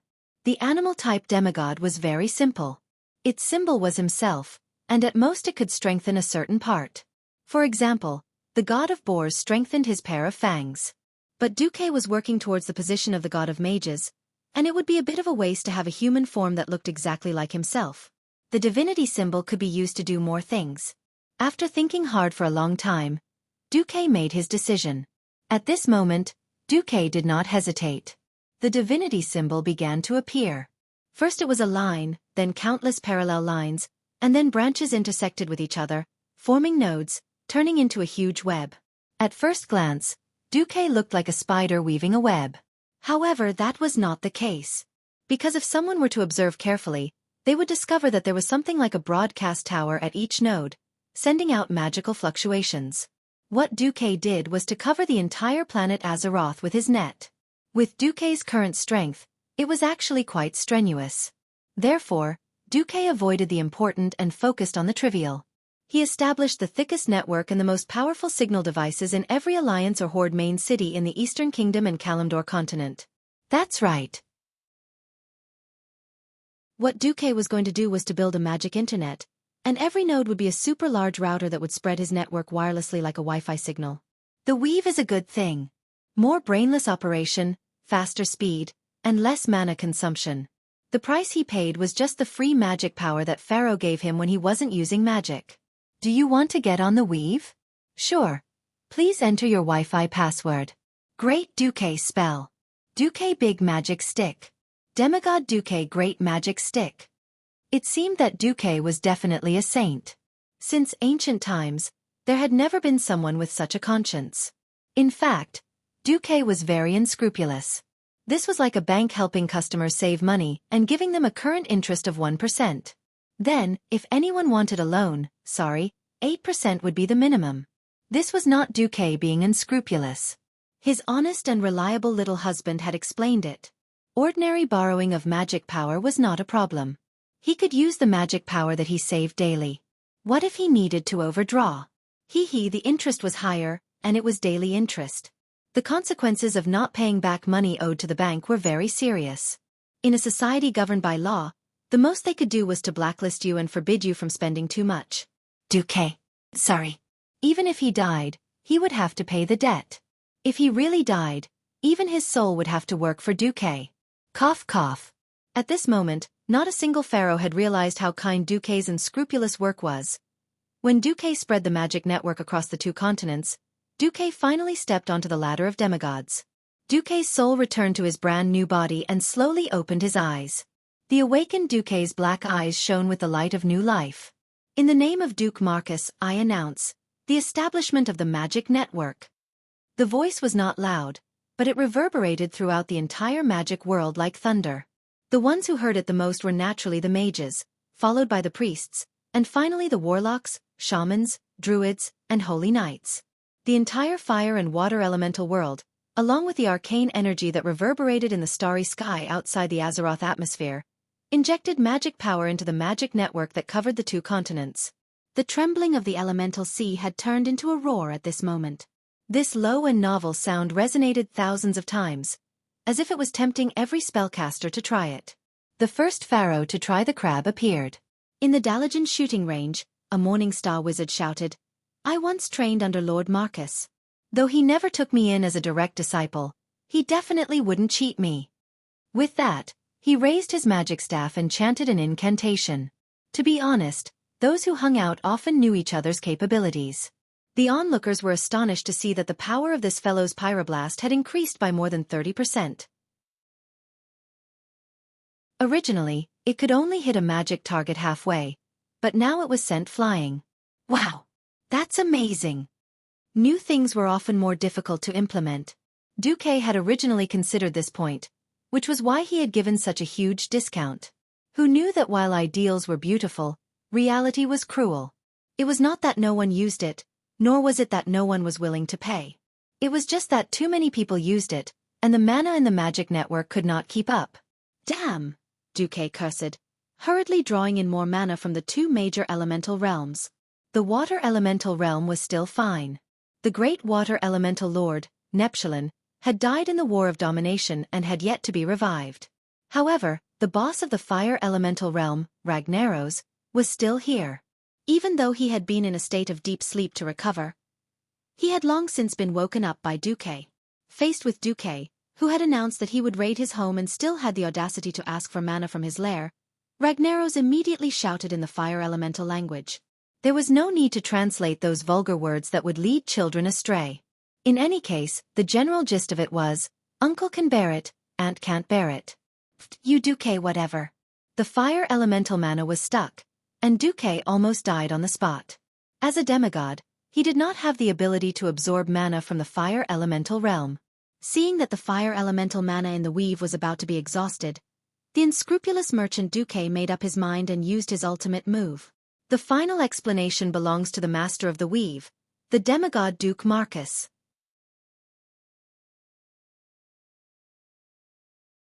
Chapter 1307. To celebrate the opening of the weave. The first 10 spellcasters to be bound to the weave will receive a supreme gift pack. Regardless of their rank, they will enjoy a 50% discount on magic power for 10 years, and 3 additional metamagic specializations for each element. The first 100 to be bound to the weave will receive a golden gift pack. The first 1,000 to be bound to the weave will receive a silver gift pack. Anyone who is bound to the weave will receive a beginner's gift pack, which can be stacked with the previous packs. Spellcasters of the Alliance will enjoy an additional 95% discount on magic power consumption. Those of Stormwind nationality will enjoy an additional 88% discount on magic power consumption. In reality, after the first 1,000, the weave's mana would basically be balanced, and Xueqi would not need to dig Peter to pay Paul. Not to mention those at the back, even those at the front would not necessarily be able to take advantage of Xueqi. It was just like how the so-called local handicrafts in Du Zhe's previous world were all from Yiwu. It would be foolish to buy them at a 50% discount, but he would still make a profit even if he gave them a 10% discount. On the surface, Xueqi seemed to be selling them at a huge discount. There were so many tricks that even Xueqi's little conscience felt apologetic. For example, an ordinary sky wizard would need 50 units of mana to cast a beginner fireball. In reality, to achieve the same effect, they did not need that much. Magic education in this era was actually very primitive. One pharaoh had found a more feasible path, and then taught it by example. A large number of people knew how to use it, and it became a classic. Coupled with the fact that pharaoh with a bit of a brain chose the wrong talent and ran off to do all sorts of research, very few pharaoh cared about the efficiency of basic magic and whether it could be improved. If your fireball can't kill your enemy, it's because your fireball isn't big enough, it's not fierce enough. 90% of the mentors said this. This was because the fireball would dissipate very quickly once it left the mage's control. To throw it 30 yards away and still maintain its power when it hit someone, they would only focus on gathering the fire elements and ignore the other problems. Xueqi was different. In the past, the Dalajan was under Antonida's control, so naturally, he had no room to interfere. After Ronan became the chairman of Kirin Tor, Xueqi was so busy that he had no time to care about the mages. Now that Xueqi was going to become the god of mages, even if he was only a demigod, he had the obligation to seduce. Oh no, to correct the mistakes of those newbie mages. First, the magic model. In the past, those fellows had used messy models, and Xueqi looked down on them. If they wanted to use the weave, they had to use his model. If someone had the ability to remove the halo of divinity from the weave and study it carefully, they would discover that the fire magic and ice magic were filled with fluid dynamics applications. all magic shot out, has experienced a similar flat nozzle contraction process, like a water gun. Next was the predetermined firing trajectory. In the past, the spells would be thrown out in a straight line, and they wouldn't care where they flew halfway. It was a good thing if he could hit it, but if he couldn't, he could only blame it on his bad luck. Accuracy was not a consideration. It was all about quantity. This was also why the mages had to form teams of mages to be more powerful. Because blindly and randomly shooting, no matter how reckless the enemy was, they would be blasted to pieces. Now, Xueqi paid attention to the firing trajectory of magic. Any flow of fire or ice magic was actually a process of heat change and transfer. If a little more magic was used in advance to disperse the heat or cold air between oneself and the target, then according to the laws of thermodynamics, heat could spontaneously transfer from a hot object to a cold object, but it could not spontaneously transfer from a low-temperature object to a high-temperature object. This allowed fireballs and ice arrows to follow the predetermined trajectory to attack the target. According to the knowledge that Xueqi had learned in university and the theory of Azeroth magic, with a final optimization by the system genie, what was obtained was the explosive, magically modified version of the weave magic. While he was busy breaking through to the demigod level, the allied army was not idle. With the support of Tyron's true Starfall, they had a plan and step-by-step to sweep Silithus clean. After using up the wreckage of the void battleships that could be smashed down from the atmosphere, they finally completely destroyed the 3 insect nests of Ash, Leg, and Zora. Under the cover of the flying fortress Naxxramas, the allied army began to slowly advance in the direction of the ancient city of Kiraj. In the War of the Shifting Sands, it was the dragons who obtained air superiority for the night elves. They used their powerful breath and unstoppable strength to reap the lives of the Kiraj insect people. In this life, when most of the dragons were tied up in the void battlefield, it was the terrifying cannons of the flying fortress that cleaned up all the insect people of a large scale. The exploding type. 3 bombs easily cleared up large areas of the airspace. The high explosive bombs mercilessly plowed the ground. 1,000 years ago, the night elves under Fandrel's command practically braved the rain of insect corpses to advance. Today, 1,000 years later, the ones opening the way were steam tanks equipped with anti-sand filters. They used the huge engines with shovels to open a bloody path for the allied army. Because the largest insect nest had been completely destroyed, the allied army didn't spend much effort to reach the wall of beetles. The wall of beetles outside of Kiraj had continuously spewed out swarms of insects during the War of the Shifting Sands 1,000 years ago, almost destroying all of Kalimdor. This time, thanks to Xueqi letting Naxxramas fall from Kiraj and removing the other insect nests first, there weren't many insects left on the beetle platform in front of the wall of beetles.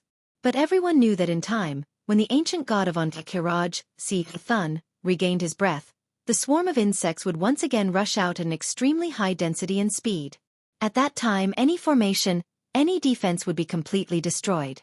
To clean up this situation, they had to open the wall of beetles again, kill their way into Kiraj, and completely get rid of Thun. The night elf priestess Haloma held the quicksand staff in her hand. 1,000 years ago, because Fandral Stagom's son died, the furious Fandral smashed the quicksand staff and cut off his connection with the dragons. But this time, with the united efforts of the allied army, the staff was reforged. Haloma explained at the end, the wall of beetles must be opened again. The seal from before was already incomplete. After General Marcus smashed Naxxramas into Kiraj, the seal was already on the verge of collapse. No need to say more, we all understand. Sar nodded. On the other side, Magni swung the Balrog hammer, looking eager to give it a try. Behind him, other than Xueqi and the missing Ronin and the rest, stood all the powerhouses of the Alliance, including William. A few days ago, the team led by William finally killed the evil god hacker in Zul'Gurub, and then the entire team teleported over to meet up with the main army.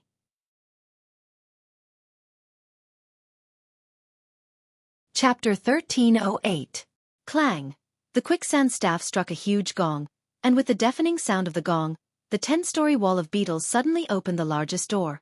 The next moment, an endless swarm of beetles surged out and attacked the allied army's formation at the city gate. It was like a huge wave crashing against a stone embankment. Even if they were prepared, all the allied army could do here was maintain the battle line. Any attempt to advance further was impossible. It was supposed to be like this. Fire the cannons, blast them. Naxxramas' new chief commander, Bulang Bronzebeard, shouted. The entire stronghold shone from bottom to top. That was the light of the cannons. For a normal warship, it was already impressive to have a 3-story cannon hold. Naxxramas had broken this limit. From bottom to top, after modifications, there were a total of 18 stories. The top and bottom 8 stories were all 155mm cannons and below. The middle 6 stories were all kinds of crazy things. Super large mortars, cannons that were originally at the level of railway guns, and even stronghold cannons. The super cannons that were originally abandoned by the dwarves because they were too difficult to transport, or because they were not very practical, were now all pulled out by Magni's orders. It was not easy to get such a big treasure like Naxxramas, and as a moving stronghold with a main city-level portal. Other than Elugia's insistence on Duque's order, which forbade the master craftsman Jurban from installing laboratories in the stronghold, the dwarves and gnomes had installed all the crazy things in it. In the end, within a month, Naxxramas had become such a ferocious existence. 2,000 cannons of various calibers, the target was more than 5,000. There were already 36 wizard towers, 108 under construction. The final target was 256.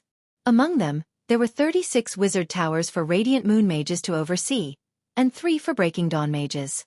Even if there were only 2,000 cannons, there were only 500 on each of the 4 sides. Its power was definitely at a level that could destroy heaven and earth. Fire the cannons! Fire the cannons! Bu Lang was inexplicably excited. Unlike his 2 elder brothers, although he could also use God's descent, it was not strong. Bu Lang's talent was basically focused on long-range weapons. After careful study, he even proposed the idea of transforming Naxxramas into a multifaceted fortress. This way, no matter which direction the enemy attacked the stronghold from, they would receive a more 3-dimensional counterattack. Now, under the bombardment of the cannons, tons of Karaji bugmen were blown into the sky and turned into dregs. They fell to the ground like heavy rain, forming a thick mountain of bug corpses. Bu Lang frowned and gave the second order: all mortars will drop incendiary bombs. A few minutes later, the entire wall of beetles had turned into a fiery purgatory. Fortunately, the direction of the wind was from north to south. Otherwise, the burnt smell of the insect carcasses would definitely make people unable to eat any meat for a few days. After half a day of bombardment, it seemed that the Keela insect troops also knew that they were no match for the Allied forces in the wilderness, and a large number of insects retreated. Advance! Bu Lang ordered. But soon, a warning came from the fortress control system. DD. Warning! Warning! There is an unknown gravitational field ahead. Naxxramas is in danger of crashing again if forced to advance. Apart from Duque, no one understood how this system warning came about. They could only speculate that Si Thun seemed to be up to something. Big brother, do we force an attack? Bu Lang asked. Magni slapped his third brother's horned helmet. Idiot! Si Thun is an ancient god after all. The Alliance worked so hard to get a floating fortress, it would be terrible if it fell. Next time, see if those magicians would let the Dalajan take the lead? Yes. It was not easy to get such a powerful flying fortress. If it really fell, the Alliance's advantage would be greatly weakened. After spending a whole day, the Alliance used steam tanks and cranes to clear the passage behind the wall of beetles. There were 2 huge areas in front of the Allied forces. The east side was the area that had been hit by Naxxramas, and was temporarily called the Kiraj Ruins. There were a lot of powerful creatures detected there. The west side was the main building of the Kiraj Temple. I suggest we split into 2 groups. Otherwise, if we all attack one group, it will only make the other group attack from the back, Sal said. Magni and the other leaders of the Alliance fell silent. It was true that the Alliance and the Horde had formed an alliance. However, in the absence of Duke, both Magni and William did not have enough power and prestige to suppress Thrall and hold absolute command in the Alliance, even though both sides had tried their best to cooperate sincerely. After thinking for a while, Magni and William looked at each other and understood each other's thoughts. A melon that was forcefully twisted would not be sweet. Then I'll have to trouble the Horde to attack the Kiraj Ruins. Magni turned and said, Your Majesty Jaina. Yes.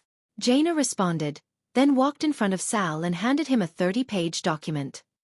This is the information that Commander Duke Marcus came up with after consulting a lot of historical materials about the War of the Shifting Sands and asking the dragon and night elf commanders who participated in the war. Sal, Woken, and Grom's pupils instantly shrank. They were old friends. Even if they had different standpoints, Duque's information was rarely wrong when it came to the Allied forces facing a strong enemy. General Ajax. Scar the Scarless Adrian? Thank Duque for me. Sal nodded heavily. Please note that the records in the historical materials are not complete. These are only the parts that are recorded. For the rest, please adapt to the situation, Jaina emphasized. Of course, she knew that Duque should have detailed information about the color of the fur on the enemy leader's butt. But the Alliance was not obliged to provide it to the Horde. If it was the Horde in the past, Duque might have given more detailed information to preserve the strength of the Allied forces. But now, the gazes of the three Windwalker sisters were like arrows, shooting towards Sal's back with xiao. Similarly, the Alliance's priests and paladins also looked over there with ugly expressions. If it weren't for the Kiraj insect people and Sea Thun, who were even more terrifying enemies, they might have been completely defeated. Sal was a little embarrassed, but he didn't regret it. From the day he recruited the Forsaken into the Horde's camp, he had foreseen this scene. The former Great Chief Orgrim and the other chiefs, plus the former Sun King Anastrian and the Silver Moon Council had all become Death Knights and Liches. It would be strange if the Alliance gave them a good attitude. That was why Sar had suggested splitting the army, and why Magni had agreed. Without Duque or Anduin Lothar, who had defeated the Horde, they really couldn't control the situation.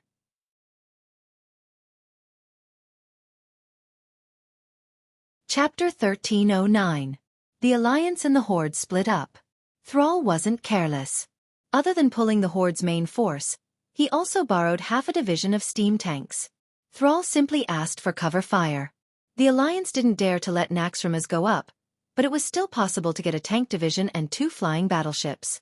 The Skybreaker was left behind, and the Flying Dutchman and Black Pearl came up. It turned out that the Allied forces were a little oversensitive.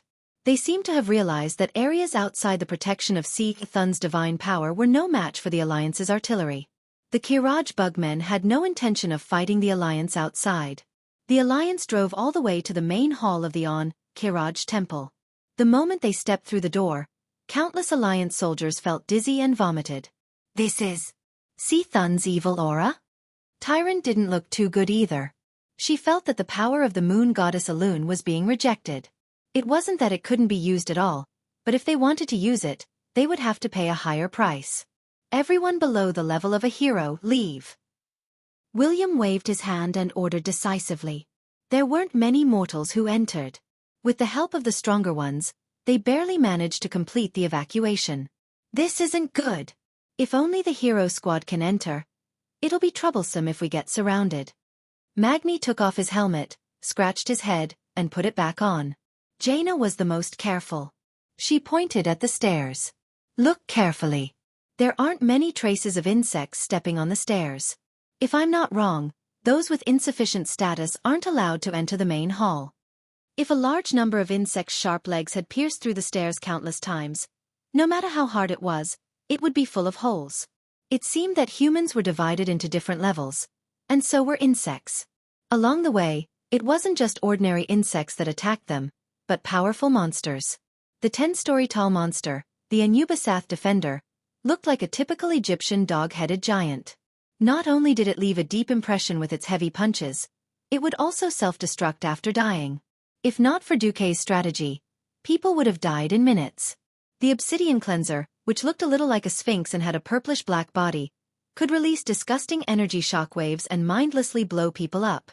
When the Alliance's hero squad slowly advanced in front of the Prophet Skirim, everyone carefully looked through the strategy left behind by Duque. They needed a total of 3 warriors. There weren't many warriors who had stepped into the realm of heroes these days.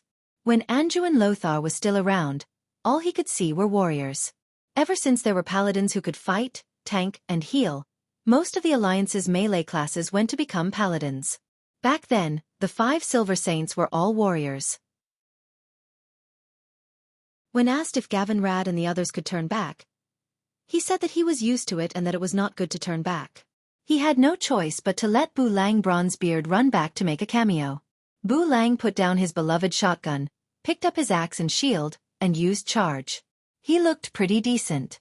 Just like that, the eldest and third brother of the Bronzebeard family, as well as barely made up 3 warrior tanks to tank the boss. As the number 1 in the Kiraj Divine Temple, Prophet Skiram's fighting style wasn't too disgusting. Anyone who could beat Major Domo in the Molten Core should be able to deal with him. In theory, this boss with a lower body like a spider, upper body like a steamed lobster, and a cockroach hanging on its chest shouldn't be difficult to deal with. The problem was that the leader of the Kiraj Divine Temple wasn't stupid. If he were to stand guard one by one, wouldn't he be waiting for the boss to come and kill him? It was as if he had poked a hornet's nest. Almost as soon as Magni rushed up to fight Skiram, an evil energy wave suddenly spread out from the ground. The range of this wave was so wide that it almost covered an area the size of at least 10 football fields in front of and behind the main gate of the temple. Without any warning, the ground within this area collapsed. The majestic main hall of the Kiraj Divine Temple, along with the huge dome that was the size of a battleship, the thick stone pillars that required 5 people to wrap their arms around, and the exquisite and beautiful hard floor tiles all collapsed. This was so big that it left all the Alliance powerhouses speechless. None of the Alliance powerhouses knew how to fly. As the debris fell like rain, everyone screamed and fell. "Watch my pseudo-levitation spell." Gavin Rad reacted immediately. He waved his wind sword, and the strong wind from the divine artifact sword blew under everyone's feet. It slightly supported everyone and slowed down their falling speed. In theory, they wouldn't die from the fall, but a new problem arose. Everyone's falling speed slowed down, but the huge rocks above them were still falling at the same speed. For everyone who couldn't dodge in midair, this meant heavy casualties. Attack! The Windrunner sisters were the first to react. The 3 sisters suddenly twisted their bodies and changed their posture to be upside down so that it was easier to shoot with their bows. The arrows mixed with the power of wind and lightning rushed up and smashed the rocks above them. While the Windrunner sisters were covering them, everyone else started to summon their flying mounts, pure-blood fire eagles. Bright flames flew out of everyone's hands and turned into a huge fire eagle in the blink of an eye. Only when the fire hawks carried the heroes did the situation change a little. "There's something down there." Sasha's eyes were the sharpest. Half a second later she shouted, "Enemy!" It's a family of 3 and the leader of the sludge. A family of 3 was the abbreviation of Lord Carey, Princess Yaj, and Vim. They were the leaders of the 3 gigantic insects of different sizes and colors. The leader that looked like a sludge monster was the aberration monster, Vistus. "Don't go down, it's a trap." William was the first to react. Don't act according to the enemy's plan. This was the instinct of a commander. Just as everyone was about to fly up on their pure-blood fire eagles, an ear-piercing buzzing sound came from afar. Everyone was familiar with this sound. It was the buzzing sound of bees flying. The problem was, where did such a huge bee come from? The first to rush out of the darkness and enter the vision of the Alliance powerhouses was a huge green insect. There were many red spots on her wings. Princess Xueqi. Aurelia turned pale with fright. Most of the people were suspended in mid-air. Aerial battles weren't something that mortals were good at. Even if everyone had a pure-blood fire eagle to carry them, it still wouldn't work. No one believed that a pure-blood fire eagle that was only slightly stronger than a griffin would be a match for a flying insect like Princess Xueqi. "Oh! Do I have to do it after all?" There was only one person who didn't summon a pure-blood fire eagle despite being supported by Gavin Rad's gale. Countess Katrana. In fact, even if she was left alone, she wouldn't fall to her death. This was because she was the famous Black Dragon Princess, Onyxia.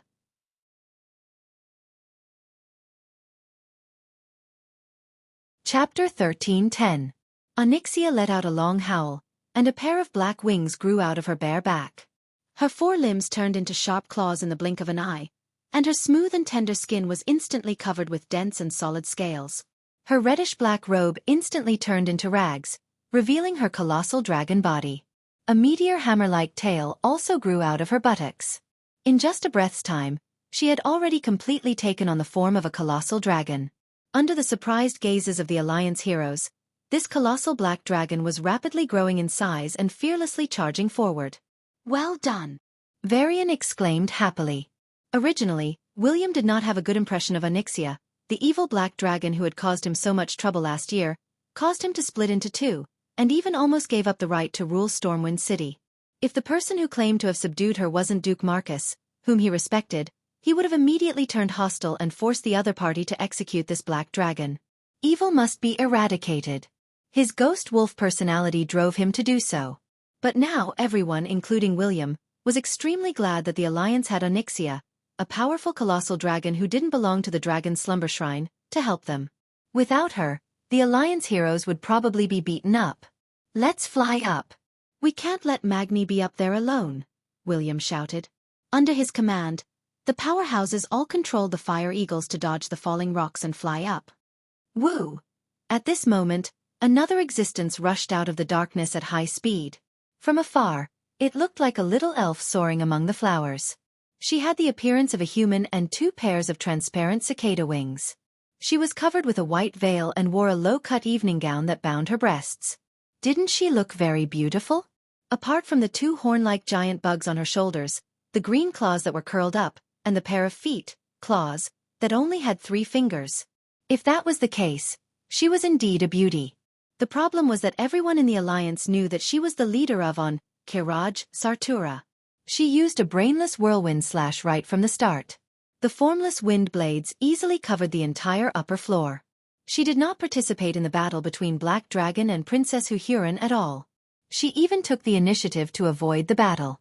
Knowing that the wind blades of Whirlwind Slash would not be able to hit the pure-blooded Firehawk in the distance, she only did one thing. Block the entire airspace, forbidding the Alliance from flying up. Not only her, but more Kiraj insect people flew over. They took the risk of being killed by falling rocks and sealed off the entire airspace. William's facial muscles kept twitching as he looked at the sealed airspace again. Finally, he squeezed out a few words from between his teeth. Let's go down. Don't separate. That's right. He had no choice but to go down. Be it Magni or Onyxia, they were both people who could hold on for a long time on their own. He could only wish them luck. After he made up his mind, the things he had to do became much clearer. At first glance, this was a huge cave with a depth of more than a kilometer. In the vast dark space, there were plenty of places for the flying insects to soar and attack back and forth. Outside, they could have the support of the Alliance's cannons. However, in this cave, there were leader-level insects on the ground, and they had to be wary of the enemies that swooped down from time to time. Needless to say, annihilation was the only outcome. We have to find cover, William shouted. There! Queen Sylvanas raised her hand, and a lightning arrow shot over. Along with the lightning, everyone saw that it was a huge hole in mid-air. The hole was about 2 stories high, and could allow 4 carriages to pass through side by side. However, for the current situation where there were enemies all around, it was already the best place to hide. No matter how bad it was better than directly falling into the mouths of a family of 3.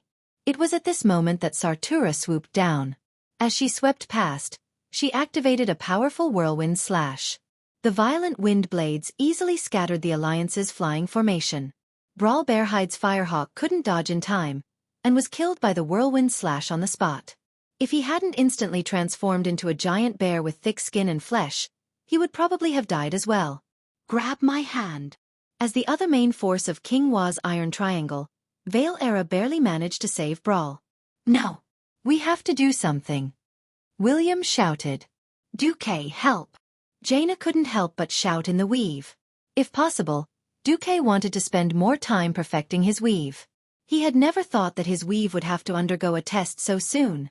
Spellcasters who were connected to the weave could contact it, but most of their requests would be ignored. Duque wasn't a super operator with 1,000 brains. In order to maintain the newborn weave, his system elves were almost operating at full capacity. However, this voice couldn't be ignored by Duque, because the one calling him was Jaina. Duque! I need your magical support, the kind that can instantly annihilate thousands of flying insects. Alright. Duque's direct reply in the weave made Jaina overjoyed. Communication through divine will was the most direct. In just half a second, Duque understood the whole story. Damn it! Mere insects, do you think you're an eel? You even dare to touch my girl? The entire weave was responding to its owner's anger. Apart from the flapping of the flying insect's wings, there shouldn't be too many other sounds in the void. Suddenly, It was as if the darkness would split open at any time and a sun would jump out. The rocks and sand around the fire eagle that should have been falling at a higher speed seemed to have broken free from the restraints of gravity and sputtered horizontally. A terrifying aura with great majesty rose from behind Jaina and Alucia, and the insects that were flying in the air started to cry out strangely. They screamed, wanting to get close to the two female spellcasters and get rid of them first. However, a formless elemental wave swept across the void. It was as if there was a pair of gigantic air palms above and below that suddenly pressed down on all the insects, causing them to hover in the air. They couldn't move up nor down, nor could they advance nor retreat. They were stuck there awkwardly, becoming pitiful live targets. In the next instant, the darkness around the two female spellcasters suddenly parted, and a dazzling white light lit up the entire dark cave like the first snowfall of winter. Reflected in everyone's eyes were countless rays of pure white light piercing through the vast darkness of the void. It was as if the heavenly river was flowing in reverse, attacking from below towards the sky. Blizzard? No. This was more than 1,000 top-notch frost arrows. In theory, this would require at least 1,000 radiant moon archmages at the same time, each casting for 5 seconds. However, with the support of the weave, Jaina and Alucia easily achieved this. The blooming flower of ice was like a blooming white chrysanthemum.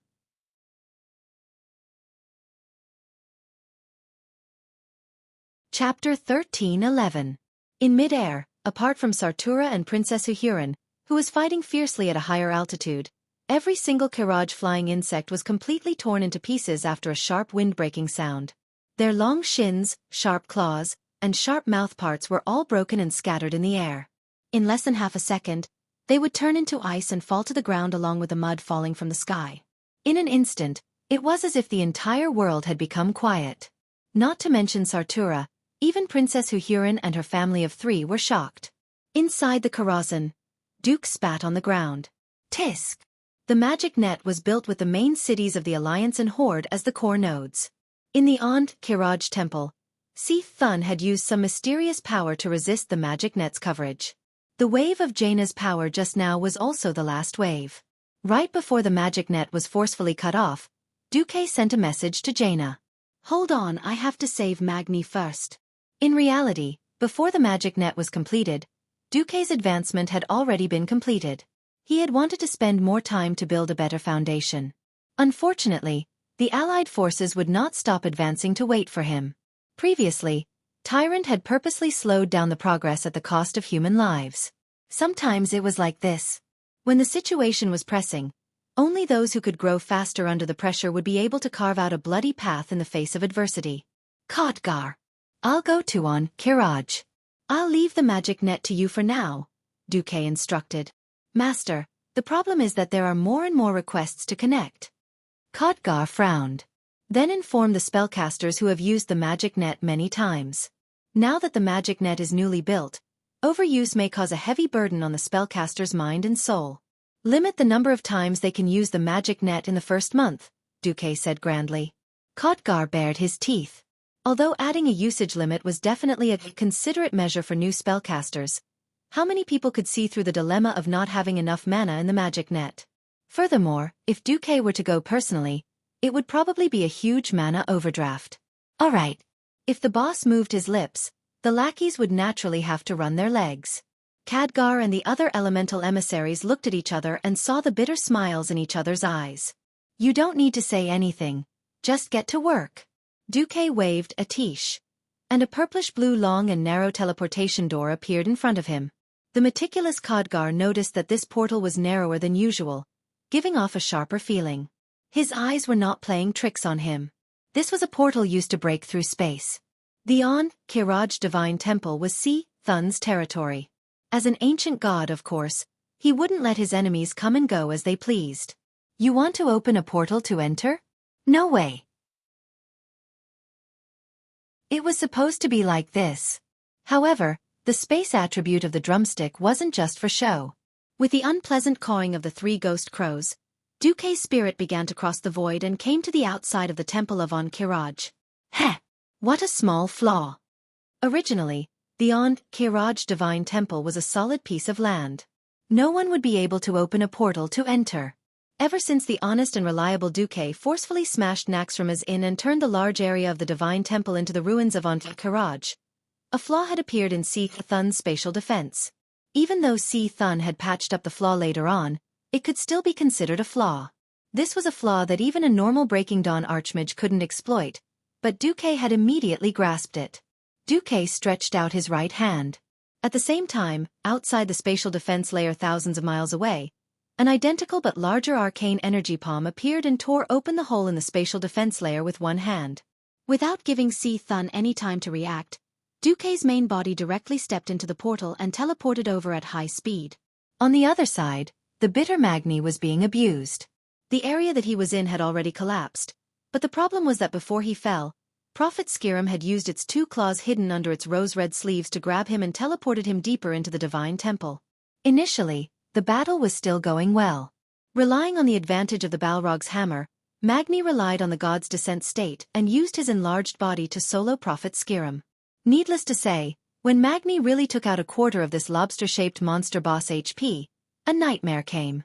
Every time Skirim lost a quarter of its HP, it would create two doppelgangers. As long as there was no one next to the main body or the doppelganger, it would mindlessly throw spells. Things like Great Earthquake Strike, Magic Explosion, Frost Trap, and all sorts of other random spells. According to normal tactics, the three main tanks would pull the main body and the doppelganger, and everyone would concentrate their firepower to kill the doppelganger first. This was because the doppelganger's attack power was even higher than the main body. But now that Magni was the only one left, he immediately felt bitter.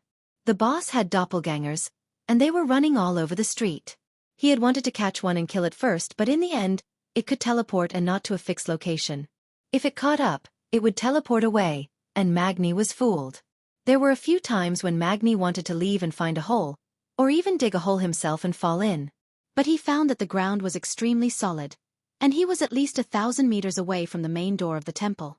He could only miserably run around with Skirim, and be kited by him again and again. He knew that when the duration of his god's descent ended, it would be time for him to die in battle. Just at this moment, a mysterious purplish-blue light suddenly appeared beside Magni. That dazzling light was like the light of the birth of all things. Perhaps the life on Earth came from sunlight, and it was incompatible with the purplish-blue color. But this ball of light gave people a feeling that it was full of wisdom. At that moment, in the originally decaying temple, all the other colors dimmed. It was as if there was no other color in the world. The space suddenly trembled. A crack in space that wasn't very wide was forcefully torn open, and became a slightly narrow teleportation door. A man in a blue and white magic robe walked out. Duque! Magni almost threw himself at him with tears and snot. Duque's eyelids twitched. Why did this Duque sound like it was calling him? But why did it feel like Magni was calling him father? Bull**T. I don't have such an ugly son. Duque kicked Magni, who had rushed over to hug Magni's leg after he had dispelled God's descent. Scram! When there were comrades standing behind him that needed his protection, Magni was the most reliable warrior. He fully demonstrated what it meant by heaven to the left and warriors to the right, with his ridiculously hard body. However, in the face of a demigod like Duque, Mag actually cowered in fear.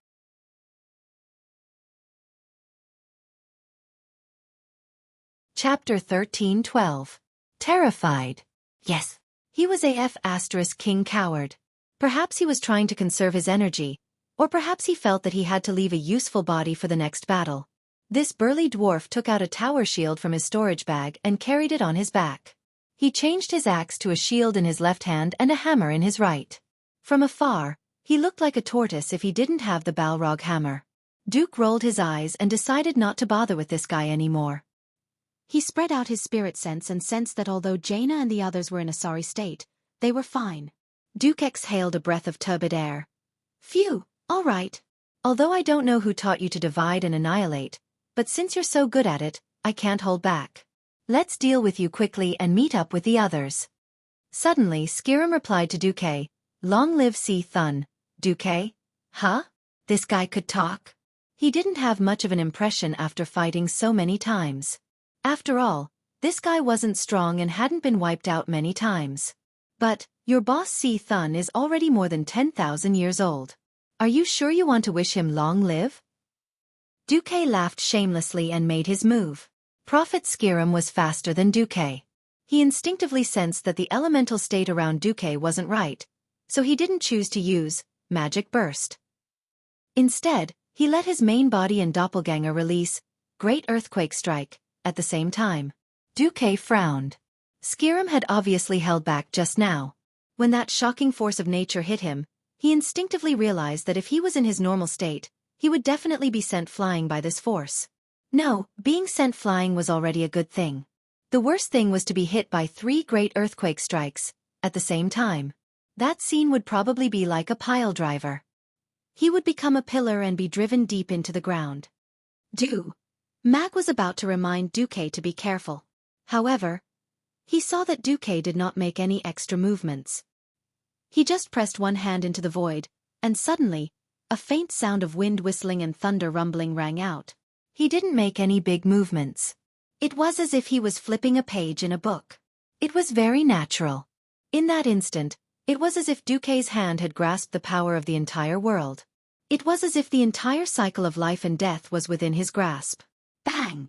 A loud sound rang out. The natural elemental shockwave that should have punched a few large holes in Xueqi's seemingly thin body instantly disintegrated and dissipated with this action of Xueqi's. No! Prophet Skirim shouted. In the blink of an eye, the radiance of the arcane technique lit up, and 3 identical Skirims appeared beside Xueqi in a triangular formation, firmly surrounding him.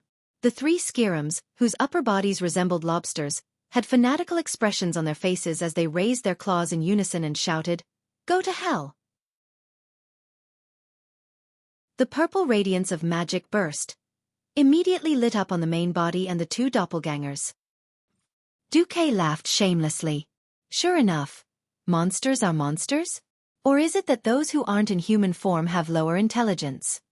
Bang! Bang! The arcane energy explosion that enveloped Skirim's body suddenly stopped. The purplish-blue radiance on the 3 guys' bodies all rushed out uncontrollably and condensed into hundreds of arcane missiles in mid-air. In an instant, they shot back at their own bodies. Ah! Then Mag heard bang, bang. 2 shattering sounds rang out, and the 2 boss doppelgangers that had been bothering him for a long time exploded. Impossible! Skirim shouted. Impossible? Xueqi smiled. Idiot! Let me tell you. If I can't enter the divine domain as the god of magic, then I will settle for the next best thing, and become a god as the god of arcane magic. After teasing for a while, Xueqi didn't waste any more words and directly pointed at the index and middle fingers of his right hand. Chirp! A sound rang out. Xueqi's fingers seemed to extend infinitely. Of course, it wasn't that Xueqi's fingers became longer, but the arcane energy instantly shot out from his fingertips. It was hard to describe whether it was an arcane missile or an arcane sword. The arcane elemental light that shot out was incredibly fast, and in less than 1/100th of a second, it pierced Skirim's throat. It was clearly magic, but it was no less cold than any divine sword in the world. This was both magic and a long sword condensed from magic. The sword light was full of killing intent, and the momentum of the sword could pierce through any hard shell that wasn't protected by divinity. Clang!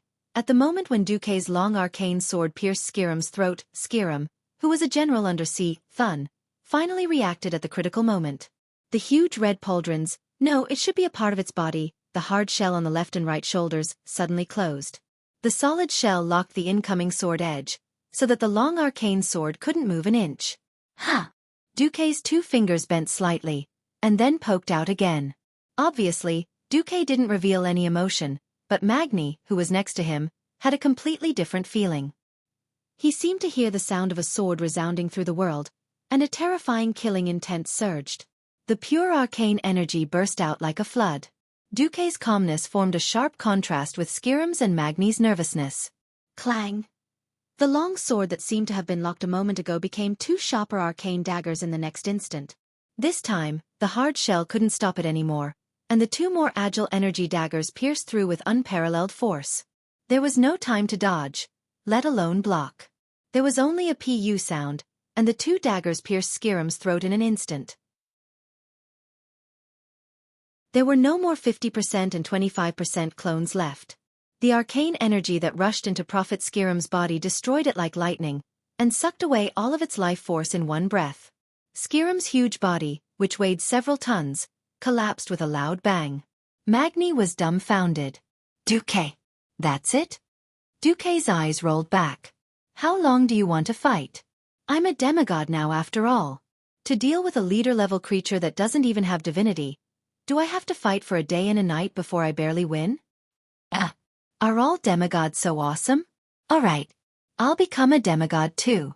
Xueqi ruthlessly attacked Magni. Let's wait until you become a legendary hero first. Legendary heroes weren't a real level. It was purely to distinguish the powerhouses who had stepped into the realm of heroes from the powerhouses who were infinitely close to the realm of demigods. It was a level that adventurers boasted about themselves.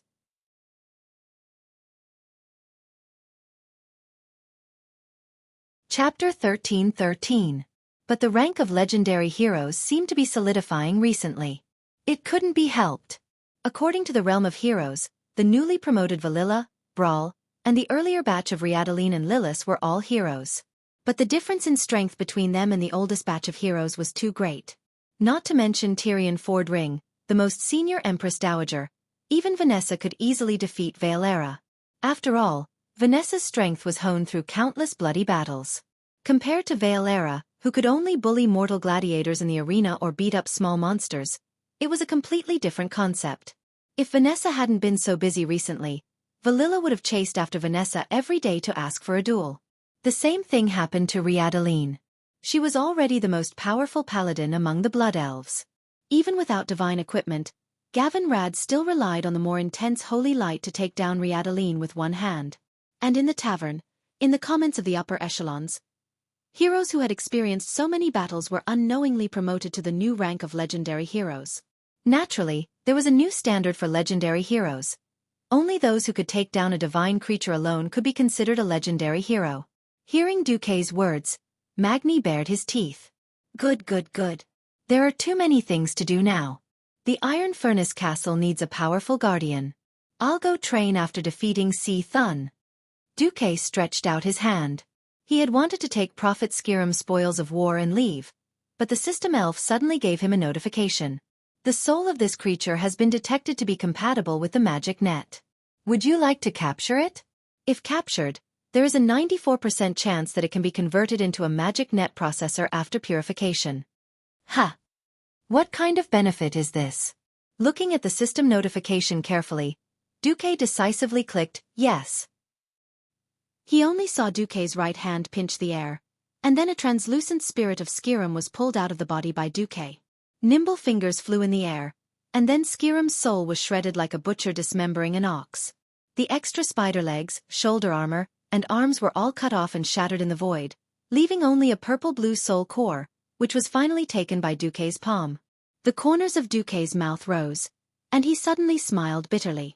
Because he found that what he was doing now was almost the same as what killed Jaden had done to Nazul back then. However, the egg always destroyed Nazul's body and stuffed it into an ice skeleton. Xueqi was a bit more thorough. He completely erased Skiram's soul imprint, which meant that the miserable Skiram would no longer have any memories and would only be left with the instincts of a caster. Xueqi had received a system notification the moment he'd brought Cram to the weave. Arcane Soul Compatibility Test complete. The weave has obtained a new metamagic ability, Enhanced Magic Blast. This ability can increase the critical hit rate of Magic Blast by 10%. Holy *T. There's actually such a suffocating operation? Come to think of it, it made sense. Skiram had always used teleportation and Magic Blast to blast his enemies until they wished they were dead. It wasn't surprising that his soul had the ability to enhance Magic Blast. Originally, Xueqi had no interest in small bosses other than Si Thun, but now it was completely different. This was a great opportunity to collect metamagic abilities. Ever since he'd opened the weave, Xueqi had suffered enough. There was no other reason, it was because he didn't earn much. It was different from what he'd imagined. Simply saving mana would not bring more benefits to Xueqi, but providing metamagic abilities, which were more profitable value-added services, would allow Xueqi to fill his pockets. At this moment, Xueqi felt that his hobby of collecting had awakened. In the underground cave thousands of meters away, Jaina and Alucia's sudden outburst had only slightly improved the situation of the hero group. Without the entanglement of the small monsters, the hero group faced the fierce attack of Sartura again. After the weave was forcefully expelled by Thun's power, the hero group had lost a more effective way to fight back. Under the attacks of Sartura, who charged at them like a brainless whirlwind, the team members were forced to split into two groups.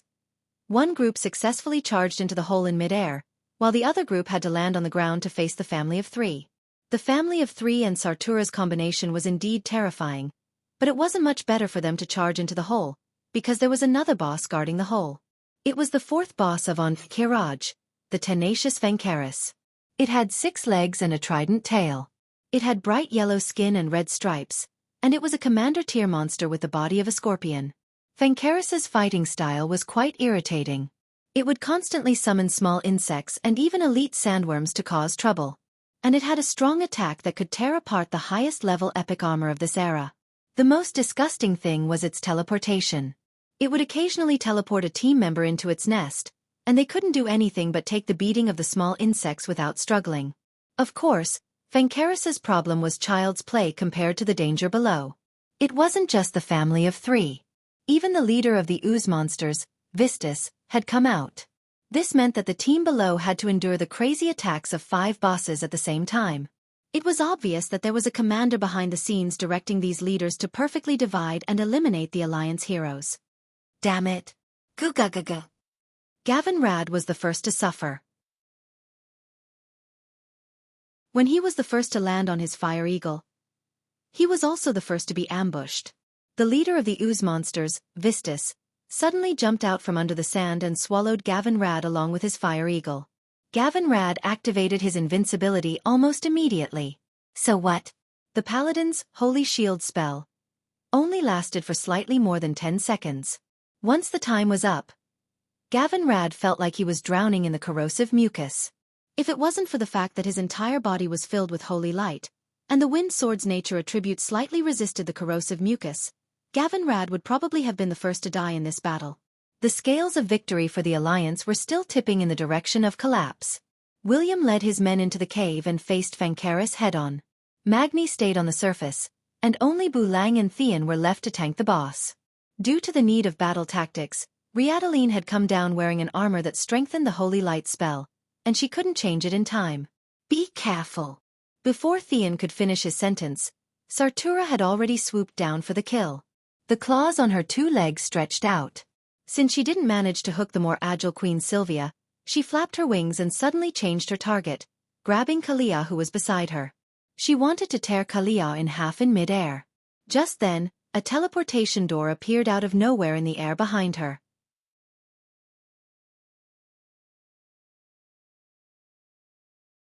Chapter 13-14. This portal that appeared in the air 50 meters in the air was not visible at all if one was not a ranger hero with the sharpest eyes. But the timing of the portal's appearance could be said to be perfect. It was the moment when Sartura raised her white veil and revealed a cruel smile as she flew.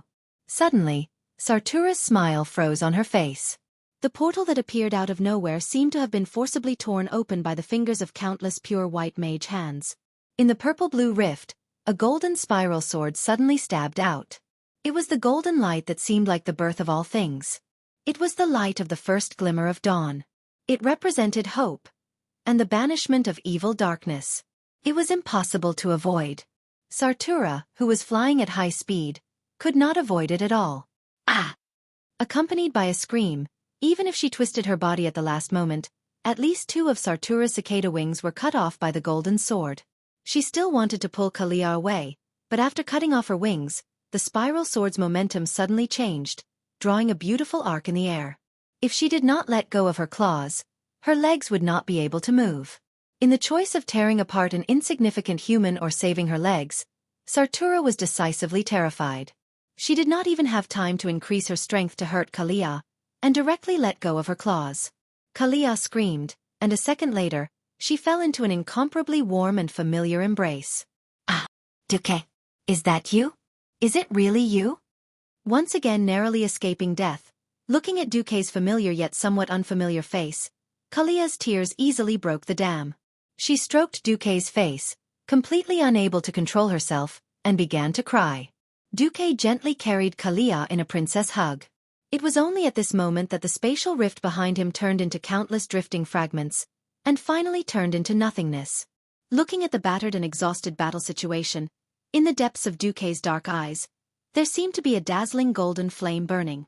He opened his mouth, and his voice shook the entire dark cave.